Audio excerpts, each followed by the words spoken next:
Selamat pagi Bapak Ibu, senang sekali hari ini kita bisa hadir bersama di acara CTM Conversation That Matters. Research webinar kita hari ini akan kita awali dengan sebuah tema yang menarik ya. Kita akan berbicara berbagai hasil penelitian tentang children's spirituality and identity, formation and meaning making. Hasil penelitian ini adalah tentang peran keluarga, sekolah, gereja maupun organisasi Kristen atau para church dalam proses pembentukan identitas dan spiritualitas anak.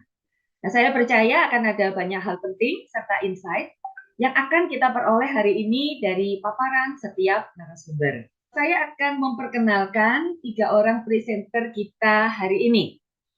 Yang pertama itu adalah Pendeta Roni Sudarmo, SPH MPD. Beliau adalah alumni dari MPD STTP. Saat ini menjabat sebagai Ketua Departemen Anak di GII Hointong dan saat ini melayani sebagai Gembala di GII Hointong Mekarwangi. Presenter kita yang kedua adalah Ibu Tan Gioksin MPD. Beliau juga adalah alumni dari MPD STTP. Rohaniwan di GKI Anugerah, seorang pegiat anak dan pemerhati pendidikan. Presenter kita yang ketiga adalah Ibu Ana Victoria Cahyadi, SE MPD. Beliau adalah alumni MPD STTP. Saat ini menjabat sebagai Staff Lead Center di STTP dan aktivis pelayanan media Kristen. Nah, Bapak Ibu, sepertinya kurang lengkap bila hanya ada presenter.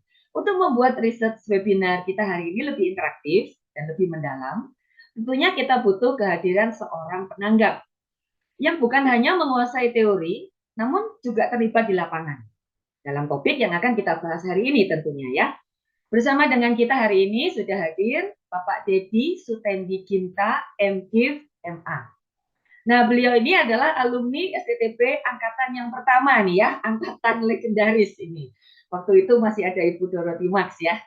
Dan untuk gelar MA beliau dapatkan dari Biola University dalam Spiritual Formation, Pastoral Care, dan Counseling. Saat ini Pak Dedi menjabat sebagai Gembala Grace Community Church dan beliau juga adalah seorang trainer dan mentor dari One Team Vision. Nah, baik Bapak Ibu, sepertinya kita semua sudah tidak sabar lagi untuk segera mendengar pemaparan dari masing-masing narasumber. Saya akan persilahkan kepada presenter yang pertama, yaitu Pak Roni, yang akan menyampaikan hasil penelitiannya yang berjudul Pengaruh Program Pembinaan Orang Tua terhadap penghayatan peran sebagai pendidik utama kerohanian anak. Nah, silakan Pak Roni. Ya, terima kasih Bu Mei dan juga semua dosen-dosen yang hadir dan juga para peserta ya. Saya berterima kasih untuk kesempatan saya bisa men-sharingkan apa yang sudah menjadi penelitian saya. Dan ini memang sesuatu yang sangat sekali membuka wawasan saya ya selama saya 25 tahun pelayanan anak dan saya bersyukur ketika bisa masuk di MPD STTB. Karena di situ kita bukan hanya diisi ilmunya, tetapi apa yang sudah kita dapat itu kita bisa menjadi kontribusi buat masyarakat dan dalam pelayanan kita gitu. Nah, saya bersyukur banget karena saya diberikan kesempatan untuk bisa meneliti yang saya pikir juga Tuhan memang memberikan saya untuk melakukan penelitian tersebut ya. Karena kita waktu di bimbing itu ini bukan sekedar lulus tesis, tetapi bagaimana tesis ini bisa menjadi dampak bagi pelayanan kita seperti itu. Nah, saya akan presentasikan hasil daripada penelitian saya. Saya akan share screen dulu ya. Nah, ini adalah sekilas judul ya daripada tesis saya, pengaruh program pembinaan orang tua terhadap penghayatan peran serta pendidik utama kerohanian anak. Jadi tadi saya sampaikan saya selama ini pelayanan anak, jadi fokus saya itu di anak-anak. Tetapi saya bersyukur sekali lewat tesis ini justru saya dibukakan ada yang lebih penting lagi di dalam pengaruh kehidupan seorang anak. Tadinya kita pikir bahwa guru sekolah minggu punya pengaruh besar. Tetapi di dalam penelitian ini saya mendapatkan satu pencerahan yang dimana di situ kita melihat orang tuanya justru yang punya peran yang besar. Nah, untuk penelitian tersebut respondennya adalah ada 12 orang tua ya, ini memang satu syarat yang bisa sudah memenuhi untuk satu riset kualitatif. Dan kemudian ini domisilinya di Bandung, Jakarta, dan juga di BSD, ya. Jadi ini juga ada di kota-kota besar yang orang tua yang sibuk-sibuk yang kita pikir, ya. Dan dari berbagai denominasi gereja, bukan satu gereja saja yang telah mengikuti pembinaan parenting. Jadi mereka sudah mengikuti pembinaan parenting. Nah, di dalam tujuan penelitian saya adalah untuk mengetahui sejauh mana penghayatan peserta suatu program pembinaan orang tua terhadap peran mereka sebagai pendidik rohani bagi anak-anak mereka, dan faktor-faktor apa saja sih yang akan menolong mereka memiliki penghayatan tersebut. Nah, di dalam penelitian tersebut ada 3 pertanyaan penelitian. Yang pertama adalah bagaimana penghayatan orang tua tentang peran mereka sebagai pendidik utama kerohanian anak. Lalu kedua adalah bagaimana dampak mereka mengikuti program pembinaan terhadap penghayatan mereka sebagai orang tua, sebagai pendidik kerohanian anak. Lalu ketiga, bagaimana orang tua memahami dan mengalami peran gereja dan sekolah dalam pembinaan kerohanian anak, seperti itu, ya. Jadi dari 3 pertanyaan tersebut ada 6 hasil dari temuan yang ada, ya. Ada 6 poin hasil, ya. Yang pertama adalah pentingnya pendidikan kerohanian anak. Jadi ada satu kesadaran tentang pentingnya kerohanian anak. Lalu terus kedua adalah pentingnya peran orang tua dalam pendidikan kerohanian anak. Dan di situ mereka mengungkapkan sendiri terbatasnya memang peran sekolah minggu. Jadi sekolah minggu bukan yang terutama, yang mungkin selama ini dipahami bahwa sekolah minggu adalah urusan kerohanian anak, urusan sekolah minggu. Maka sekolah minggu itu seperti satu bengkel di hari Minggu untuk menolong anak-anak di dalam kehidupan kerohanian mereka. Terus kemudian di situ juga mereka mengatakan terbatasnya peran sekolah Kristen juga, meskipun sekolah Kristen punya pengaruh, tetapi akhirnya ditemukan sentralisasi peran orang tua. Ya, keutamaan peran orang tua justru di situ memainkan peran yang sangat penting di dalam pendidikan kerohanian anak. Lalu kemudian di dalam pembinaan orang tua yang diikuti, mereka menemukan bentuk-bentuk praktis pendidikan kerohanian anak di dalam keluarga. Jadi how to-nya bagaimana gitu, bagaimana mereka bisa menemukan bentuk-bentuk praktis, ya, di dalam pendidikan kerohanian anak. Lalu yang keempat adalah pentingnya pembinaan orang tua. Jadi tidak ada sekolah untuk orang tua, maka pentingnya pembinaan orang tua, dan gereja kurang memperlengkapi. Gereja hanya membuat seminar-seminar. Ya, sekolah juga memang mereka banyaknya bikin seminar gitu, ya. Tetapi untuk memperlengkapi equipping, mereka merasakan gereja kurang melengkapi. Memang gereja-gereja tertentu selalu ada bulan keluarga, itu satu event sebenarnya, tapi bukan mengequipping. Dan kemudian kelima adalah dampak pembinaan orang tua. Dampaknya apa sih setelah mereka mengikuti pembinaan orang tua tersebut? Ada satu perubahan kesadaran tentang peran mereka sebagai orang tua. Dan bukan itu saja, tetapi ada perubahan relasi suami istri di dalam mendidik anak mereka. Lalu ada satu perubahan pendekatan orang tua, karena mereka di situ diajar bagaimana gitu kan. Lalu keempat adalah ada perubahan satu sikap anak yang mereka rasakan dari mereka yang sebelum dibekalin, ya, dibekal, dan setelah mereka mengalami pembekalan, mereka melihat ada perubahan satu sikap anak melalui juga cara-cara mereka membimbing anak-anak mereka. Lalu keenam adalah materi dan metode pembinaan orang tua itu seperti apa sih? Itu satu materi yang memang berdasarkan prinsip-prinsip Alkitab, dan itu memang satu base yang penting sekali karena berbeda dengan parenting pada umumnya. Karena gereja memiliki satu basic yang sangat berbeda sekali ketika membekali mereka dalam prinsip-prinsip Alkitab. Lalu kemudian memang di situ aja juga ada unsur-unsur psikologi dalam mereka bagaimana memandang seorang anak, dan juga yang terutama adalah ini pembicara yang sudah mempraktekannya. Jadi bukan pembicara yang tahu teori, ya, pembicara yang hanya hebat berbicara tetapi tidak mempraktekannya di dalam keluarga mereka, dan itu yang sangat mempengaruhi mereka untuk belajar gitu, ya. Dan pembicara-pembicara ini adalah pembicara suami istri yang dihadirkan, yang bisa menceritakan pengalaman mereka, dan juga kadang-kadang juga bisa menceritakan ada kegagalan juga yang mereka alami, dan jadi itu satu sharing yang hidup sekali untuk menolong mereka menjadi seorang tua yang membimbing anak mereka di dalam jalan Tuhan. Jadi kalau dari penelitian saya bisa disimpulkan, ya, hasil dari penelitian itu adalah seperti ini, bahwa pendidikan kerohanian anak dalam keluarga itu adalah sesuatu yang sangat penting sekali di dalam keluarga, ya. Di dalam keluarga berarti peran papa mama, mereka mengakui itu dan mereka dibukakan akan hal tersebut yang selama ini mungkin mereka berpikir urusan rohani adalah urusan gereja, ya. Nah, kemudian peran gereja mulai sekolah minggu yang memang terbatas karena tidak lama, dan bahkan itu kan ada sesuatu yang hanya satu hal yang diajarkan kepada anak-anak, tetapi untuk menerapkannya bukan di gereja. Ada banyak di dalam kehidupan sehari-hari.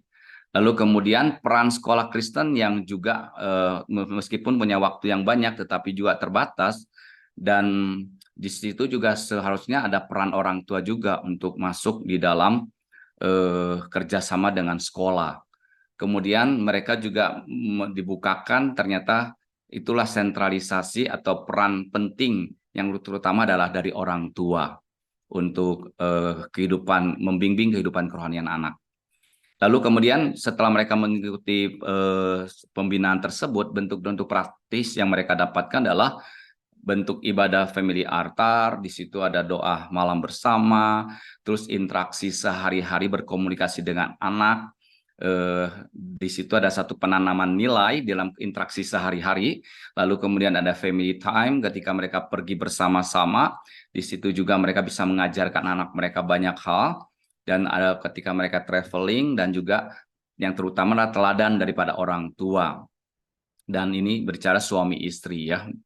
Dan kemudian juga yang menarik adalah di situ juga mereka belajar tentang peran dari seorang ayah. Jadi ada satu sesi berbicara tentang ayah. Jadi itu ayah-ayah juga mulai berfungsi ketika mereka mengikuti pembinaan tersebut. Lalu akhirnya akan membentuk satu pola mereka, ya, bagaimana mendorong membaca Alkitab, lalu mereka bisa memberikan aturan-aturan di dalam rumah tangga mereka, di dalam keluarga mereka, berkaitan dengan sesuatu yang mereka ingin lakukan untuk membentuk nilai-nilai rohani dalam hidup anak-anak mereka. Lalu kemudian dari di situ juga bisa dijabarkan, ya, pentingnya pembinaan orang tua itu karena mereka rasa penting sekali karena tidak ada sekolah untuk orang tua, dan di situ mereka dibekalin bagaimana how to-nya dalam mendidik anak, dan mereka juga mengakui bahwa gereja kurang memperlengkapi.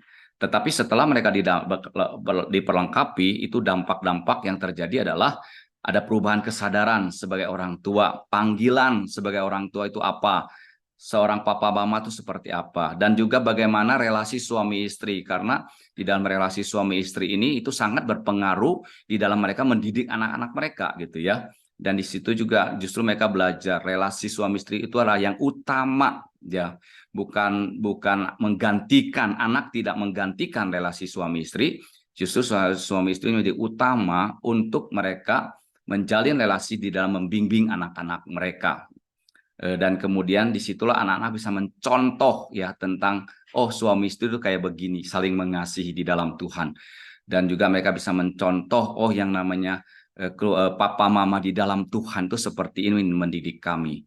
Lalu mereka juga ada satu perubahan pendekatan sebagai orang tua yang tadinya menggunakan cara-cara kemarahan, reaksi ketika satu peristiwa terjadi, tapi mereka diajarkan bagaimana kita menghadapi satu situasi bukan dengan kemarahan, tetapi bagaimana bisa memenangkan hati anak. Itu penting banget ya diajarkan oleh mereka.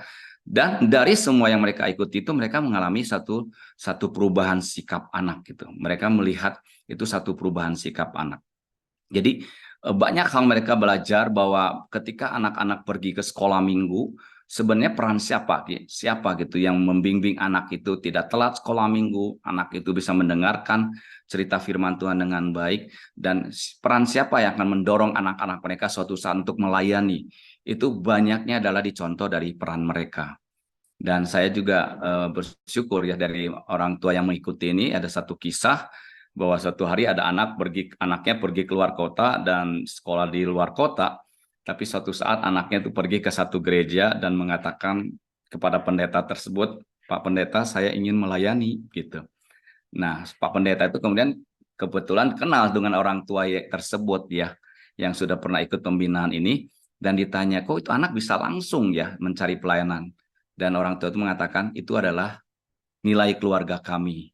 Bahwa ketika engkau pergi kemanapun, engkau tetap cari satu gereja dan engkau melayani di sana, dan itu dididik anak tersebut seperti itu. Jadi memang kita lihat bahwa pengaruh orang tua itu begitu besar buat anak-anak mereka ketika mereka berfungsi sebagai orang tua yang bisa membimbing anak mereka di dalam kebenaran.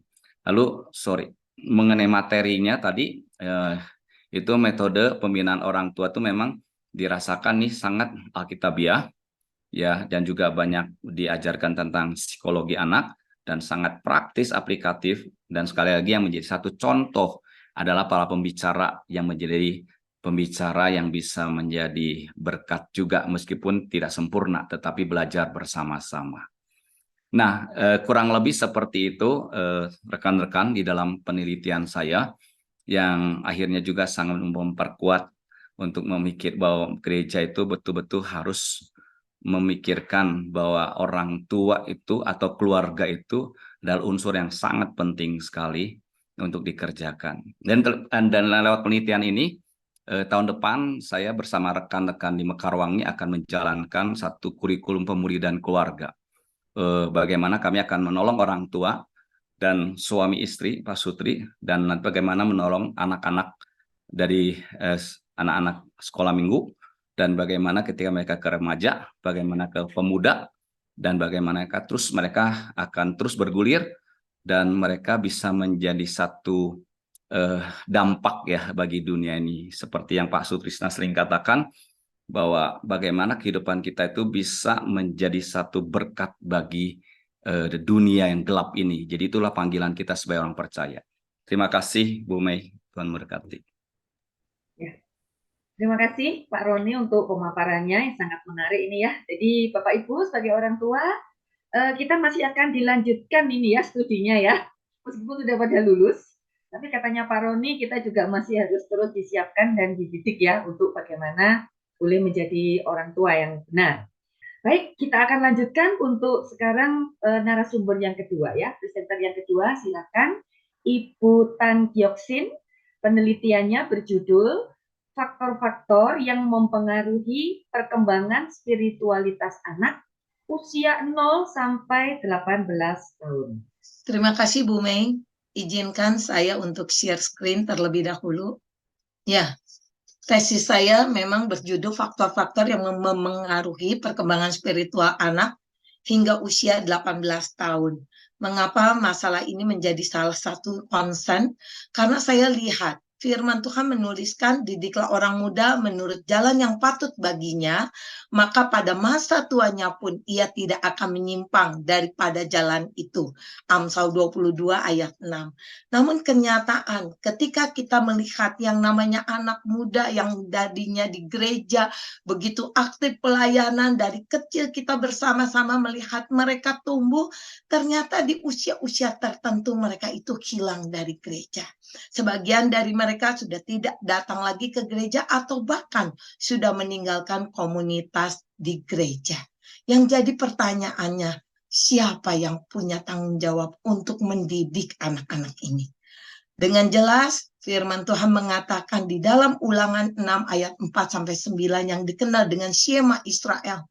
Tuhan mempercayakan kepada orang tua untuk mendidik anak-anaknya, untuk menolong mereka mengasihi Tuhan dengan segenap hati, segenap jiwa, dan segenap kekuatan. Tadi disampaikan oleh rekan kita, Pak Roni, mengatakan bahwa orang tua memiliki pengaruh yang besar di dalam mendidik anaknya, di dalam menolong mereka berkembang secara spiritual. Namun kita lihat, ketika kita bicara yang namanya keluarga, keluarga menjadi sebuah rumah yang begitu besar, begitu megah, namun tidak menghadirkan orang-orang di dalamnya. Kesibukan orang tua menghadapi kesulitan ekonomi, kesulitan orang tua di dalam segala permasalahan yang ada, membuat satu rumah tidak memiliki orang tua. Dan akhirnya orang tua berpikir di dalam kesibukan mereka pikir memasukkan anak ke dalam sekolah Kristen. Sekolah-sekolah yang menurut mereka sekolah yang terbaik. Namun di dalam segala yang dimiliki di dalam kegiatan sekolah, mereka dikejar dengan kurikulum, bahkan sekarang kurikulum yang terbaru, kurikulum merdeka.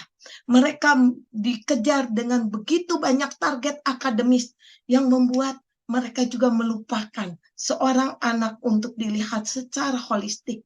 Mereka mengabaikan, mereka tidak menyentuh area yang disebut spiritual anak. Sekolah bahkan berpikir mungkin yang memiliki tanggung jawab terbesar adalah gereja. Bukankah gereja adalah satu tempat yang seharusnya memang memikirkan secara spiritual. Satu tempat di mana anak-anak bertumbuh. Namun kita juga melihat gereja diperhadapkan dengan berbagai kesibukan pelayanan. Gereja dipersibukkan dengan berbagai khotbah di mimbar. Gereja memiliki bulan keluarga, namun gereja kehilangan keluarga.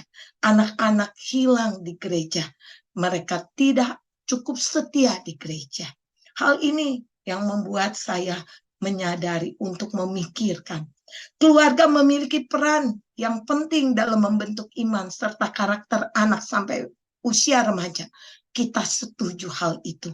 Namun kenyataannya tidak semudah itu kita melihat satu keluarga bisa membimbing anak-anaknya.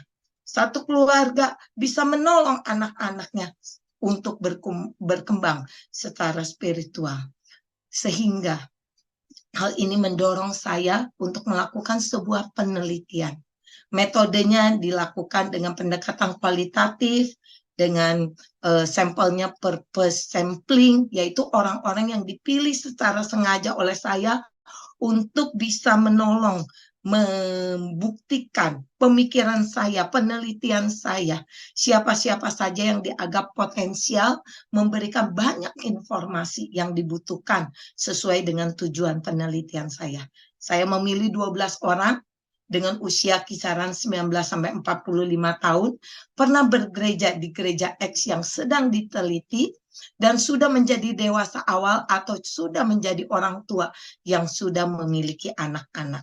Dari 12 orang dewasa ini, saya memilih 4 orang yang masih setia bergereja di gereja tersebut, 4 orang yang pernah bergereja di gereja tersebut namun sudah jarang atau tidak ke gereja atau pindah gereja, dan 4 orang yang pernah bergereja di gereja tersebut namun sudah jarang atau bahkan tidak ke gereja manapun. Akhirnya di dalam penelitian, di dalam wawancara yang saya lakukan, saya menemukan faktor-faktor yang mempengaruhi pertumbuhan rohani anak, baik dari keluarga, sekolah, ataupun gereja. Di mana 4 hal ini adalah mentoring, modeling, peristiwa, dan kebiasaan. Di mana di dalam setiap keluarga ada mentoring, modeling, peristiwa, kebiasaan, demikian juga di sekolah dan di gereja. Dari hasil penemuan penelitian, saya berpikir 4 orang ini orang yang setia di gereja tersebut.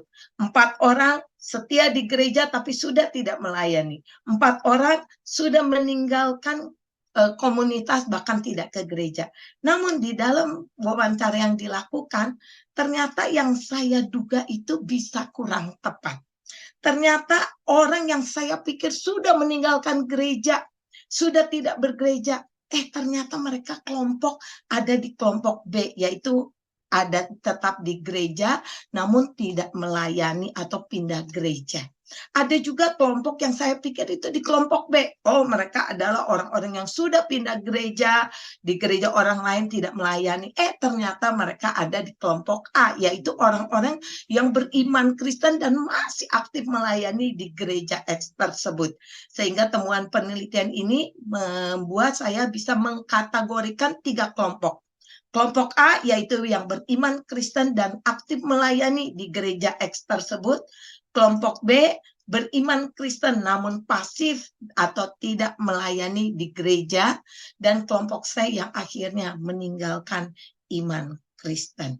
Dari hasil pemaparan ringkasan temuan yang tadi disampaikan, faktor-faktor mentoring, modeling, peristiwa maupun kebiasaan, ditemukan anak-anak yang memang dari kecil mereka setia, melayani, bertahan di dalam segala kesulitan hidup, tetap mencintai Tuhan, adalah orang-orang yang memang mendapat support yang cukup besar di dalam keluarga. Ketika Anda melihat bagan ini, Anda bisa melihat keluarga itu ada tanda panah yang arahnya ke atas yang memberikan support, dan tanda panah ini itu ukurannya berbeda-beda. Yang besar itu mendapatkan support yang besar, yang lebih kecil mendapatkan misalnya peristiwa tapi tidak terlalu sebesar mentoring. Ketika kita melihat bagan A, dilihat keluarga memberikan pengaruh faktor-faktor di dalam mentoring, modeling, peristiwa maupun kebiasaan yang begitu signifikan. Dari sekolah ada mentoring, ada peristiwa. Mereka tidak menemukan modeling, tidak menemukan kebiasaan-kebiasaan rutin, namun itu tetap berpengaruh terhadap diri pribadi anak atau remaja usia 18. Gereja juga demikian, memberikan support secara mentoring yang luar biasa, modeling yang kurang, peristiwa yang dialami, kebiasaan-kebiasaan yang dibentuk itu menolong seorang anak sehingga ia menjadi seorang pribadi yang setia, melayani Tuhan, mencintai Tuhan. Namun di kelompok B kita melihat ketika keluarga memberikan dukungan secara mentoring, mereka mungkin tidak bisa memberikan model.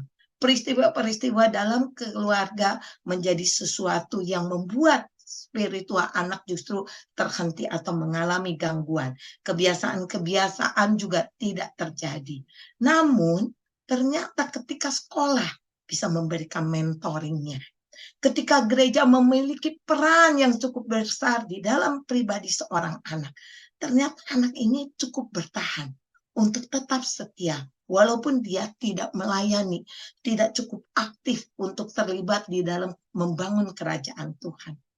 Namun ketika kita melihat kelompok C, sesuatu yang menyedihkan terjadi.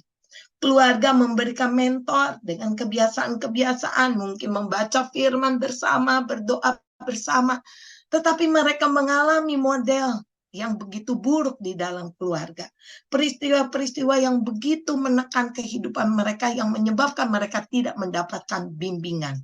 Sekolah juga tidak memberikan satu pengaruh yang positif. Bahkan gereja tidak memberikan modeling yang baik, mentoring yang baik. Peristiwa membiarkan anak menjalani kehidupannya sendiri, serta tidak ada kebiasaan-kebiasaan yang terbentuk, membuat seorang anak akhirnya meninggalkan iman percaya mereka. Ketika kita melihat dengan jelas dalam kelompok A, suatu hal yang begitu baik mempengaruhi kehidupan spiritual seorang anak. Ketika kelompok B kita melihat ada keluarga memberikan peran sedikit, namun ketika gereja memberikan pengaruh yang cukup besar, itu bisa membuat seorang anak tetap setia. Dan ketika kita melihat kelompok C, mungkin ini yang menjadi pemikiran bagi kita semua ke depannya. Kehilangan iman di dalam hati seorang anak kehilangan model di dalam kehidupan seorang anak, membuat seorang anak meninggalkan Tuhannya, meninggalkan iman Kristennya. Sehingga kalau kita lihat secara keseluruhan ringkasan temuan ini menjadi suatu yang kelihatan dengan jelas bahwa kelompok A mendapatkan support yang begitu besar di dalam setiap area, baik keluarga, sekolah, maupun gereja.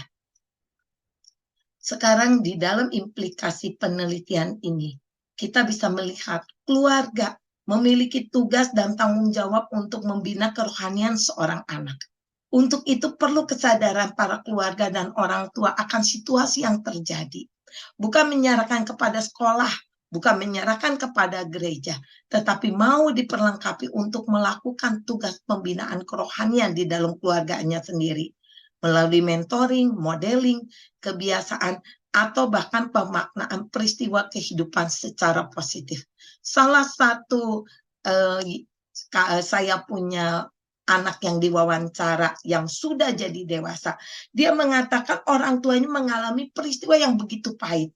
Namun ketika orang tuanya meresponi dengan bersama-sama berdoa kepada Tuhan, di mana anak mendengar kata-kata di dalam doa yang diucapkan oleh orang tuanya, menyikapi situasi yang begitu negatif secara positif kepada Tuhan, membuat anak ini melihat orang tua sebagai model yang luar biasa. Kita melihat yang namanya sekolah. Sekolah perlu, bukan sekedar besar bangunannya, bukan sekedar menyatukan di dalam sebuah kesatuan, sebuah bangunan, namun perlu memiliki kesadaran bahwa mereka bukan sekedar mentransfer ilmu pengetahuan semata, namun juga mereka memiliki kesempatan untuk mentransfer ilmu dan karakter kepada anak didik mereka. Salah satu cara yang dapat dilakukan, kebiasaan yang bisa dibuktikan dengan efektif adalah mengisi buku sekolah minggu. Karena beberapa narasumber di kelompok A, orang tuanya ada yang bukan beragama Kristen. Namun orang tuanya meyakini sekolah Kristen yang terbaik dan mengantarkan secara rutin anaknya bersekolah di sekolah Kristen tersebut karena harus mengisi buku sekolah minggu. Dan ketika mengisi buku sekolah minggu, orang tuanya ini dengan rutin mengantar anaknya ke gereja dan anaknya menemukan suatu fakta bahwa orang tuanya menganggap sekolah Kristen, iman Kristen itu penting. Bahkan orang tuanya bukan beragama Kristen. Bagaimana dengan gereja? Gereja perlu lebih fokus akan pembinaan keluarga secara menyeluruh. Bukan hanya 1 bulan 1 kali dalam 1 tahun. Namun setiap hari, setiap waktu kita perlu menolong keluarga di dalam pembinaan secara menyeluruh. Sehingga kesimpulan terakhir, keluarga, sekolah, gereja. Siapa yang bertanggung jawab untuk mendidik anak muda supaya dia tidak meninggalkan Tuhan di masa tuanya? Ternyata kita perlu bukan menyerahkan tanggung jawab ini kepada salah satu aspek, tetapi berkolaborasi, menjadi kepedulian kita bersama, supaya anak-anak menjadi anak-anak yang menemukan mentoring, modeling, kebiasaan, dan peristiwa di dalam 3 aspek ini yang membentuk mereka, membangun mereka punya spiritual, dan menjadi pribadi-pribadi yang menyenangkan Tuhan. Terima kasih, Bu. Ya. Terima kasih, Bu Isyen. Menarik sekali apa yang dibahas. Nah, Bapak Ibu, saudara-saudara semua, dari 2 presenter kita melihat, meskipun bicara soal anak, gitu ya, tetapi ternyata yang disorot ini itu adalah kita, gitu ya, sebagai orang dewasa, sebagai orang tua, gitu. Nah, Bapak Ibu, kita akan lanjutkan ya. Sekarang kita akan masuk dalam penelitian yang ketiga. Pemaparan yang ketiga ini akan disampaikan oleh Ibu Anna Victoria Cahyadi. Judul penelitiannya adalah Pengaruh Stereotip Anak Pendeta Terhadap Perkembangan Konsep Diri studi kasus mahasiswa di Seminari X. Nah, Bapak Ibu, jangan terburu-buru menyimpulkan bahwa isu ini hanya relevan bagi keluarga pendeta. Justru kita semua yang hadir di sini, yang bukan dari keluarga pendeta, punya pengaruh yang sangat besar. Nah, pengaruh apakah itu? Mari kita dengarkan pemaparan dari Ibu Ana. Shalom Bapak Ibu, terima kasih Bu Mei untuk tadi perkenalannya. Jadi Bapak Ibu, kita akan sekarang langsung membahas lebih ke diskusi penelitiannya. Jadi bagaimana pengaruh dari stereotip anak pendeta ini kepada perkembangan konsep diri mereka dari masa anak-anak sampai dengan masa pemuda awal mereka. Nah Bapak Ibu, saya ingin membuka dengan sebuah cerita dulu sebagai ilustrasi kita bersama. Nah, misalkan Bapak Ibu, saya punya sebuah toples gitu, isinya ada bubuk putih begini. Terus ini ternyata tergeletak nih di pantry-nya dosen nih. Dosen-dosen kan biasa ada pantry, ada kopi, ada teh ya, ada berbagai macam toples-toples lainnya. Nah, ini tergeletak di sana. Terus lewat nih misalnya Bu Dwi dengan Bu Sarinah lagi mau cari, mau bikin kopi gitu ya. Terus apa ini kok ada toples baru gitu ya. Terus ini apa ya isinya? Nah, kita bisa nebak-nebak ya Bapak Ibu, kalau putih gini bisa garam, bisa gula, mau tepung gitu kan, susu bubuk, creamer, apapun jadi gitu. Nah, Budi dengan Bu Sarinah mungkin bingung gitu ya. Nah, terus yang dilakukan apa biasanya? Akhirnya mungkin dibuka gitu ya. Coba lihat yuk Bu, ini apaan sih gitu. Mungkin diendus gitu kan. Ah, ada baunya nggak nih gitu. Mungkin lama-lama diambil gitu ya, dicicip gitu. Wah, ada rasanya nggak nih? Nah, ternyata setelah dipelajari gitu, oh, wah Bu, ini garam Bu, jangan dipakai bikin kopi misalnya kan. Ya udah selesai gitu kan, ditaruh lagi si toplesnya. Nah, tapi yang berbahaya begini Bapak Ibu. Kalau kemudian si toples ini kita tempelkan, ada label ya, gula misalnya. Nah, terus sekarang balik lagi nih, mau ditaruh lagi di pantry dosen. Bahkan ditaruhnya di atas pedestal gitu ya, di atas sebuah tempat yang tinggi. Kemudian udah gitu, udah ditaruh tempat tinggi pun, wow mungkin sampai di spotlight segala gitu ya. Nah, kemudian lewatlah nih misalnya Pak Sutrisna mau bikin kopi gitu di depan ruangannya. Terus Bapak baca, wah gula nih gitu ya. Mungkin nggak pikir panjang langsung buka, ambil masukin kopinya gitu kan, seduh. Nah waktu diminum, wah gitu kan, apa ini? Nah pasti pertanyaan yang muncul apa?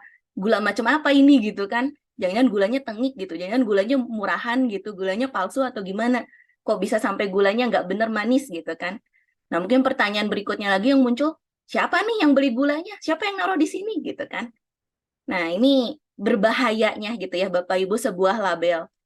Nah, apalagi Bapak Ibu ini adalah benda mati gitu ya. Ya dia mau dibilang gula, garam, si bubuk putihnya percaya nggak akan protes ke kita gitu ya. Nggak akan nyangkut kehidupan dia juga gitu. Kalaupun dia dibuang nggak masalah. Tapi yang bahaya itu seringkali label itu kita terapkan sama orang gitu. Nah, jadi permasalahan utama stereotip sebetulnya dia menciptakan depersonalisasi. Orang itu nggak bisa menjadi orang lagi. Ada batasan, ada tuntutan, ada tekanan, dan mereka dianggap sesuatu yang sama gitu. Pokoknya kalau orang udah berasumsi gini, ya dia pasti begini dan harus menjadi begini. Nah, ini Bapak Ibu kerangka penelitian ya. Jadi sebetulnya kita membahas ada konsep-konsep diri dan ada tentang stereotip. Nah, untuk konsep diri sendiri saya membagi bahwa ada konsep diri yang masa kininya, bagaimana anak pendeta menggambarkan konsep masa diri masa kininya, kemudian konsep diri yang akan dia capai di masa depan, dan faktor apa yang berkontribusi pada konsep diri ini. Jadi kalau waktu kita bahas konsep diri, kita nggak akan bisa melepaskan dari yang namanya diri masa kini dengan diri masa depan. Nah, di antara diri masa kini dengan masa depan ini ada yang jembatan itu disebut self-esteem, Bapak Ibu. Jadi self-esteem ini akan menentukan kalau jarak antara diri masa kini dengan diri masa depan yang dia harapkannya jauh, self-esteem-nya pasti akan rendah gitu. Jadi mau nggak mau kita harus melihat dua aspek itu. Dalam si konsep diri itu sendiri kita akan melihat dari pikirannya, perasaan, dan perilakunya. Kemudian dari segi stereotip, kita akan melihat gitu bagaimana di situ ada pengalaman berdasarkan stereotipnya, karena mau nggak mau pengalaman itu akan membentuk identitas. Kemudian bagaimana persepsi si orang itu sendiri dan reaksinya terhadap stereotip. Dan terakhir bagaimana si pengaruh stereotip ini berpengaruh pada konsep dirinya. Karena keterbatasan waktu, Bapak Ibu, saya hanya akan membahas yang di highlight kuning ini saja hari ini. Jadi silakan nanti kalau Bapak Ibu mau mempelajari lebih lanjut bisa membaca tesisnya. Nah, profil responden saya sendiri, saya mewawancarai ada 12 mahasiswa di seminari yang merupakan anak pendeta. Anak pendetanya sendiri, nah pendetanya jangan diartikan benar-benar yang ditahbiskan sebagai pendeta ya Bapak Ibu. Jadi pendeta di sini ada sebutan untuk pemimpin agama Kristen yang dia pernah menempuh pendidikan di sekolah seminari. Jadi dia bisa penginjil, dia bisa pendeta gitu kan. Tapi bukan majelis, bukan diaken gitu. Batasannya tetap pada penginjil pendeta itu sendiri. Dan si anak pendeta itu sendiri yang kita sebut PK, Pastor Kids, ini ada yang jadi PK sejak lahir, ada yang mungkin dari masa anak-anak, dan mungkin ada yang dari masa remaja. Denominasinya variatif dari Injili, karismatik, dan aliran-aliran lainnya. Asalnya juga bermacam-macam ya, nggak hanya di Jawa aja, tapi dari Indonesia Barat sampai Timur ada perwakilannya. Nah, kesimpulannya begini Bapak Ibu untuk menjawab pertanyaan pertama. Jadi karena penelitian ini sebetulnya nggak akan membahas apakah stereotip itu salah atau benar, bagus atau tidak gitu ya. Tapi kita lebih cari tahu dulu sebetulnya ada atau enggak. Dan setelah mewawancara ini, setelah penelitian ini dilakukan, yes gitu. Semuanya sepakat si 12 respondennya ada. Dan rata-rata yang mereka rasakan adalah stereotip positif. Nah, biasanya gini Bapak Ibu, ada dua stereotip yang ada untuk anak pendeta. Yang positif dengan yang negatif. Kalau positif itu biasanya melihat sosok anak pendeta itu seperti angel gitu ya, panutan, pendeta mini, ngerti segala macam gitu, ngerti Alkitab. Tapi kalau stereotip negatif, biasanya mereka berpendapat, wah ini anak-anak pendeta biasanya pemberontak, biasanya nggak akan mengikuti jejak orang tuanya, dan sebagainya. Tapi semua responden setuju bahwa mereka mengalami stereotip, dan pengalaman stereotip ini tuh jadi bagian besar dalam hidup mereka, yang akhirnya menentukan konsep diri mereka. Nah, kemudian begini Bapak Ibu, ini yang saya terkejut juga, waktu nanya ke mereka, gimana sih pandangan kalian gitu kepada stereotip itu sendiri, mereka pun ada yang berpendapat positif ternyata. Jadi mereka merasa bahwa stereotip itu adalah hal yang positif dalam kehidupan mereka. Nah, tapi tentu ada yang negatif juga dan ada yang umum. Misalnya yang umum yaitu memang lumrah, namanya anak pendeta pasti terkena stereotip gitu ya. Stereotip itu kalau dibiasakan akan menjadi gaya hidup. Nah, sedangkan kalau yang positif, mereka berpendapat, oh ini bisa menjadi alarm buat saya. Bahkan bisa jadi pemicu buat saya bisa mengejar prestasi, bisa fokus sama tujuan gitu kan, mendorong saya untuk taat. Nah, negatifnya ya dia bisa menekan saya gitu kan, tidak adil dan sebagainya. Jadi stereotip itu ya Bapak Ibu kayak kita punya sapu lidi gitu atau pisau atau benda apapun gitu. Bisa jadi positif? Yes, bisa gitu. Kayak sapu ya bisa dipakai nyapu gitu kan. Ya secara netralnya bisa gitu. Mungkin cuma berakhir jadi dekorasi di dinding ya bisa aja gitu kan. Negatifnya bisa dipakai mukul gitu kan ya jadi negatif. Jadi kalau mau ngomongin stereotip itu sendiri jahat atau enggak, kita nggak bisa menjudge seperti itu gitu. Karena dia bisa berfungsi baik dan bisa berfungsi buruk. Nah ini yang mungkin kita pengen tahu ya sebenarnya bagaimana reaksi anak pendeta itu sendiri sama stereotip. Nah, ada yang disebut konformasi. Jadi bagaimana mereka akhirnya menyesuaikan perilaku mereka terhadap stereotip yang diungkapkan. Nah, memang rata-rata mereka merasakan stereotip positif ya Bapak Ibu.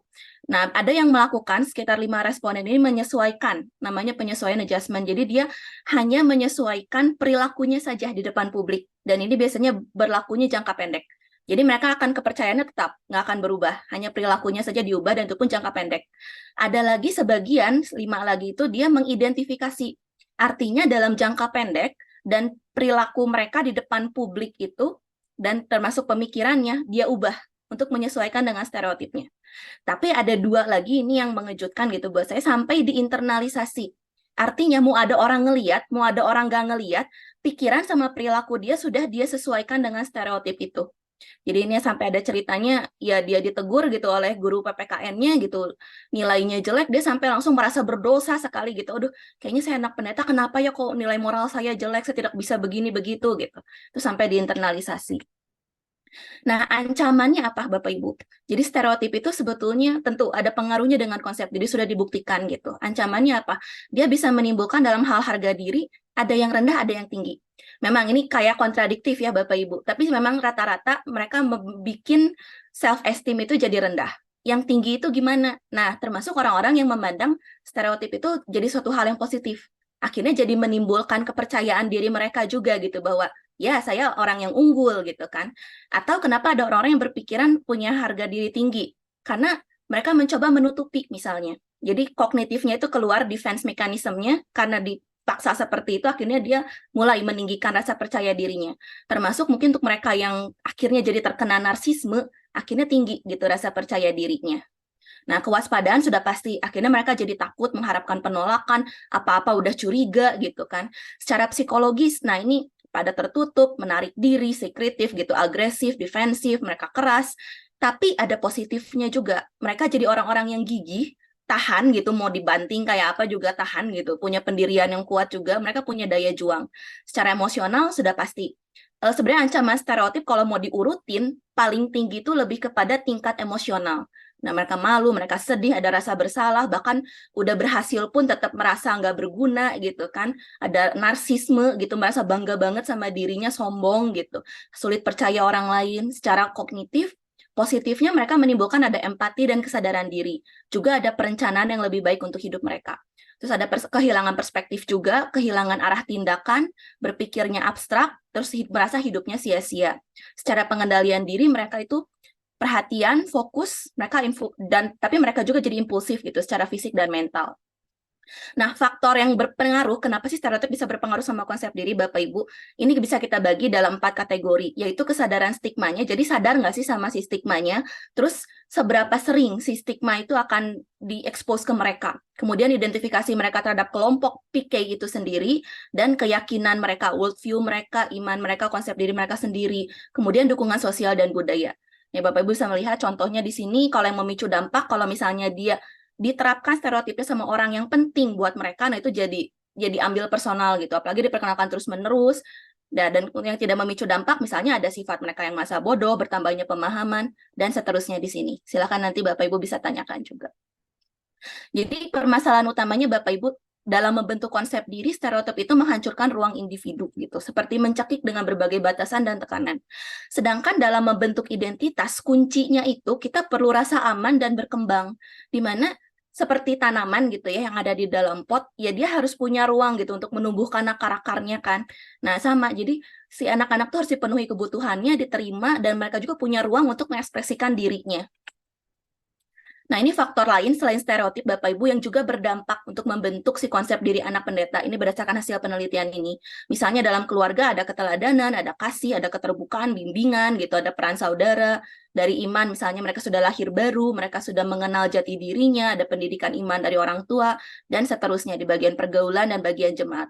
Memang untuk bagian jemaat sedihnya lebih ke pengaruh negatif kali ya. Banyak interupsi pada ruang pribadinya, ada konflik gereja, ada budaya mengagung-agungkan pendetanya, ada disiplin yang tidak baik gitu kepada si anak pendetanya, dan sebagainya. Nah, jadi Bapak Ibu sama ya seperti tanaman gitu. Ada yang kaktus bisa ditanamnya di pasir, dia tetap hidup gitu kan. Dia tetap kena matahari panas hidup. Tapi ada tanaman-tanaman yang hidup di air yang harus di tempat teduh gitu kan, dia akan mati kalau misalnya kena matahari terlalu terik. Anak pendeta juga sama. Kenapa ada yang kena stereotip maju, malah jadi berprestasi, malah jadi anak yang hebat, memenuhi si stereotipnya, self-fulfilling prophecy. Tapi ada juga yang jadi self-sabotaging gitu ya. Sama kayak misalnya ada si orang tipe A, mungkin kalau dia dibilangin sama atasannya, kamu kenapa pendidikannya cuma sampai SMA? Wah, dia malah terpicu. Oke, saya ambil S1 gitu kan. Tapi ada orang yang lainnya waktu dibilangin, kamu kenapa pendidikannya sampai SMA? Wah, mungkin dia langsung menutup diri, sedih gitu kan. Nah, jadi kita harus balik lagi. Banyak faktor yang akan menentukan diri seseorang gitu. Nggak hanya karena pendidikannya, nggak karena situasi ekonominya dan sebagainya. Ini yang kita bilang, jadi nggak bisa satu magic cure for all gitu. Satu perlakuan seperti ini akan sama ke semua anak pendeta, nggak bisa. Jadi itu tantangannya ya Bapak Ibu, bagaimana kita bisa lebih memperhatikan setiap si anak pendeta itu, dan sebetulnya memperlakukan mereka seperti anak yang normal. Jadi seperti tadi ya si toples putih itu, jangan sampai kita udah ngejudge duluan seperti ini dan kita mengharapkan mereka berperilaku seperti ini, itu nggak bisa gitu Bapak Ibu. Nanti silakan untuk solusinya dan pembahasan lebih dalam Bapak Ibu juga bisa pelajari dari monograf itu sendiri. Baik Bapak Ibu, terima kasih. Sekian presentasi dari saya kembalikan kepada Ibu Mei. Ya, terima kasih Bu Ana. Ini kok hasilnya rada-rada serem juga nih ya. Pengaruh jemaat kayaknya negatif semua ya. Saya jadi ingin tanya nih nanti ya. Oke, Bapak Ibu, kita sudah menuntaskan pemaparan dari 3 presenter kita hari ini. Nah, selanjutnya kita akan mendengarkan terlebih dahulu komentar serta pandangan dari penanggap, yaitu dari Bapak Dedi Sutendi. Silakan Pak, waktunya 15 menit. Terima kasih Bu Mei, satu pemaparan yang sangat menarik dan tentu menjadi berkat ya untuk keluarga, gereja, dan juga sekolah. Terima kasih untuk para presenter. Sudah sekalian, kalau berbicara tentang children spirituality, kebanyakan dari rekan-rekan bicara tentang bagaimana memperhatikan kerohanian anak tidak bisa lepas dari parent spiritualitas, ya, parent spirituality. Jadi ini satu hubungan yang sangat erat antara anak-anak dengan orang tua. Kemudian yang kedua, kita melihat ada golden triangle dari dua presenter pertama, ya, bagaimana keluarga, gereja, dan sekolah perlu bekerja sama. Karena tanggung jawab ini bukan hanya dipikul oleh pribadi atau hanya institusi. Tadi Ibu Isen sangat baik memaparkan adanya integrative approach. Nah, sudah sekalian, seperti kita melihat Golden Triangle Education ini memang sangat penting. Bagaimana kita melihat bahwa kerohanian anak itu perlu dibangun pertama kali di rumah. Nah, sudah sekalian, namun kita bisa bekerja sama mungkin dengan pihak sekolah dan gereja. Sebagai contoh dari apa yang saya pelajari di berbagai gereja maupun sekolah, ada baiknya mungkin gereja mengadakan interview kepada orang tua. Apa sih struggle orang tua di dalam kehidupan mereka keseharian? Kenapa sih sulit mengadakan ibadah keluarga? Kenapa sih sulit mengadakan satu doa bersama? Kenapa sih sulit memupuk kerohanian di dalam rumah? Karena memang terlepas dari kesibukan, tapi ada banyak hal yang mungkin kita sebagai pembina rohani atau pendamping mengetahui pergumulan-pergumulan mereka. Namun ada hal yang saya lihat positif dan ini sudah dilakukan di gereja kami adalah melibatkan orang tua. Nah, ini orang tua berperan penting ya di dalam mendidik anak-anak. Jadi kami sangat terbantu sekali ketika orang tua dilibatkan menjadi support system. Misalnya, mereka dilibatkan di dalam mengajar sekolah minggu. Sehingga orang tua pun bisa mengerti bukannya pergumulan anaknya, tapi pergumulan anak-anak secara umum seperti apa. Dan ini mengambil bagian yang penting sekali ketika orang tua bisa mendampingi anak-anak sekolah minggu termasuk remaja. Nah, tadi Pak Roni menyebut ya memang seringkali di gereja atau di sekolah mengadakan seminar. Tetapi sebatas seminar tentu tidaklah cukup. Ya, kita perlu adanya, ini sebagai usulan ya, community of parenting. Komunitas bagaimana kita membimbing para orang tua. Saya teringat ketika saya melayani di sebuah sekolah yang cukup besar di Jakarta, saya sangat kagum ketika memimpin seminar di sekolah tersebut, ternyata orang tua yang hadir itu bukan hanya menjadi peserta seminar, tapi mereka punya grup orang tua yang bisa menjawab pergumulan anaknya di sekolah seperti apa. Dan guru-guru, para pembimbing memberitahu pergumulan anak di sekolah seperti ini, bagaimana pergumulan anak di rumah. Nah, ada satu komunikasi yang baik sekali, dan ketika saya tanya kenapa orang tua begitu antusias ikut seminar, biasanya, maafkan ya, kalau ada seminar orang tua, tolong tebak, yang banyak hadir siapa? Hanya ibu-ibu, saudara sekalian, bapak-bapaknya berdoa atau bekerja di rumah mungkin ya. Nah, saudara sekalian, ini kadangkala keterlibatan orang tua dari dua belah pihak, komunikasi dan kolaborasi itu sangat penting sekali. Nah, mungkin dari dua presenter pertama, kita mungkin bisa memikirkan bersama, yaitu perlunya ada parenting model and parenting module. Modul itu sangat baik, tapi ditekankan oleh dua presenter pertama, model itu juga penting sekali ya. Jadi bukan hanya parenting modul, tapi parenting model. Nah, sudah sekalian, saya sangat setuju dengan bagaimana mengajarkan, membimbing, mengarahkan kerohanian itu adalah dari teachable moment yang kita gunakan semaksimal mungkin, atau kita sebut dengan Shema moments. Saya sendiri sebagai ayah masih ingat sekali, saya tidak menyesal ya, mengantar anak, menjemput anak dari sekolah. Karena disitulah saya boleh men-sharingkan prinsip rohani, karena seringkali ketika anak sudah di rumah, mereka sibuk dengan pekerjaan rumahnya, atau kita orang tua juga sibuk dengan tugas kita. Tapi Shema momen itu bisa dilakukan di mana saja dan kapan saja. Nah, kita juga perlu aware dengan single parents, ya, orang tua tunggal yang mungkin dia berjuang sendiri mendampingi anak. Nah, tadi ketika ada community of parenting atau community of parents, seringkali orang tua tunggal itu merasa terbantu ya. Karena sekarang saya sudah tidak punya suami. Bagaimana nih? Saya tidak punya imam dalam keluarga untuk anak-anak saya. Dengan adanya support system ini sangat menolong. Saudara, saya setuju, no surprise. Saya sebagai seorang pastor ini sangat bersyukur ya ketika ada anak remaja, anak sekolah minggu sejak kecil melayani, saya tidak terkejut. Kenapa? Karena mereka melihat contoh model dari orang tua ya yang melayani. orang tua yang memberikan model buat anak-anak. Seringkali orang tua yang walk the talk itu mudah sekali ya memberikan pengaruh kepada anak-anak daripada orang tua yang menyuruh anak melayani sebagai contoh, tapi orang tuanya tidak terlibat di dalam pelayanan. Sekali lagi, model ini sangat diperlukan untuk anak-anak. Untuk presenter kedua, Ibu Sien sangat baik tadi memaparkan tentang the golden years. Ya, the first 18 years adalah critical moments yang sangat penting untuk kita mengerti baik pertumbuhan secara spiritual, emosional, dan relasional. Nah, perlu kita mengerti bahwa ini satu catatan yang tentu sudah kita ketahui ya dari penelitian George Barna.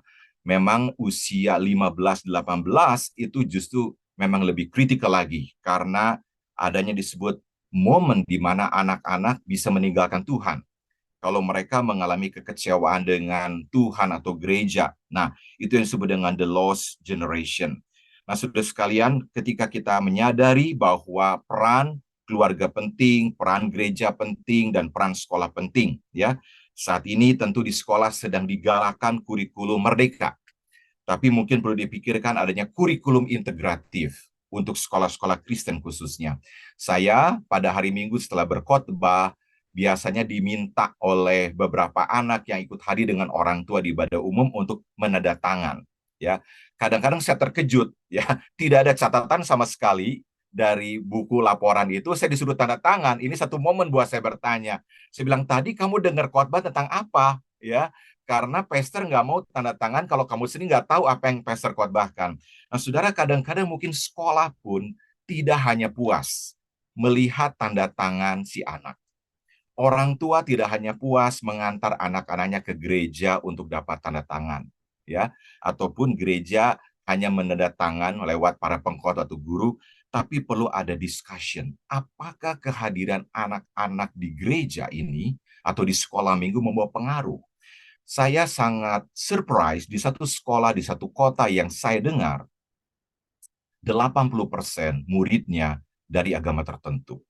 Tapi ketika saya berbicara dengan para guru kepala sekolah, guru agama, saya sangat bersyukur ya. Dari sekian anak yang hadir di gereja, akhirnya kenal Kristus.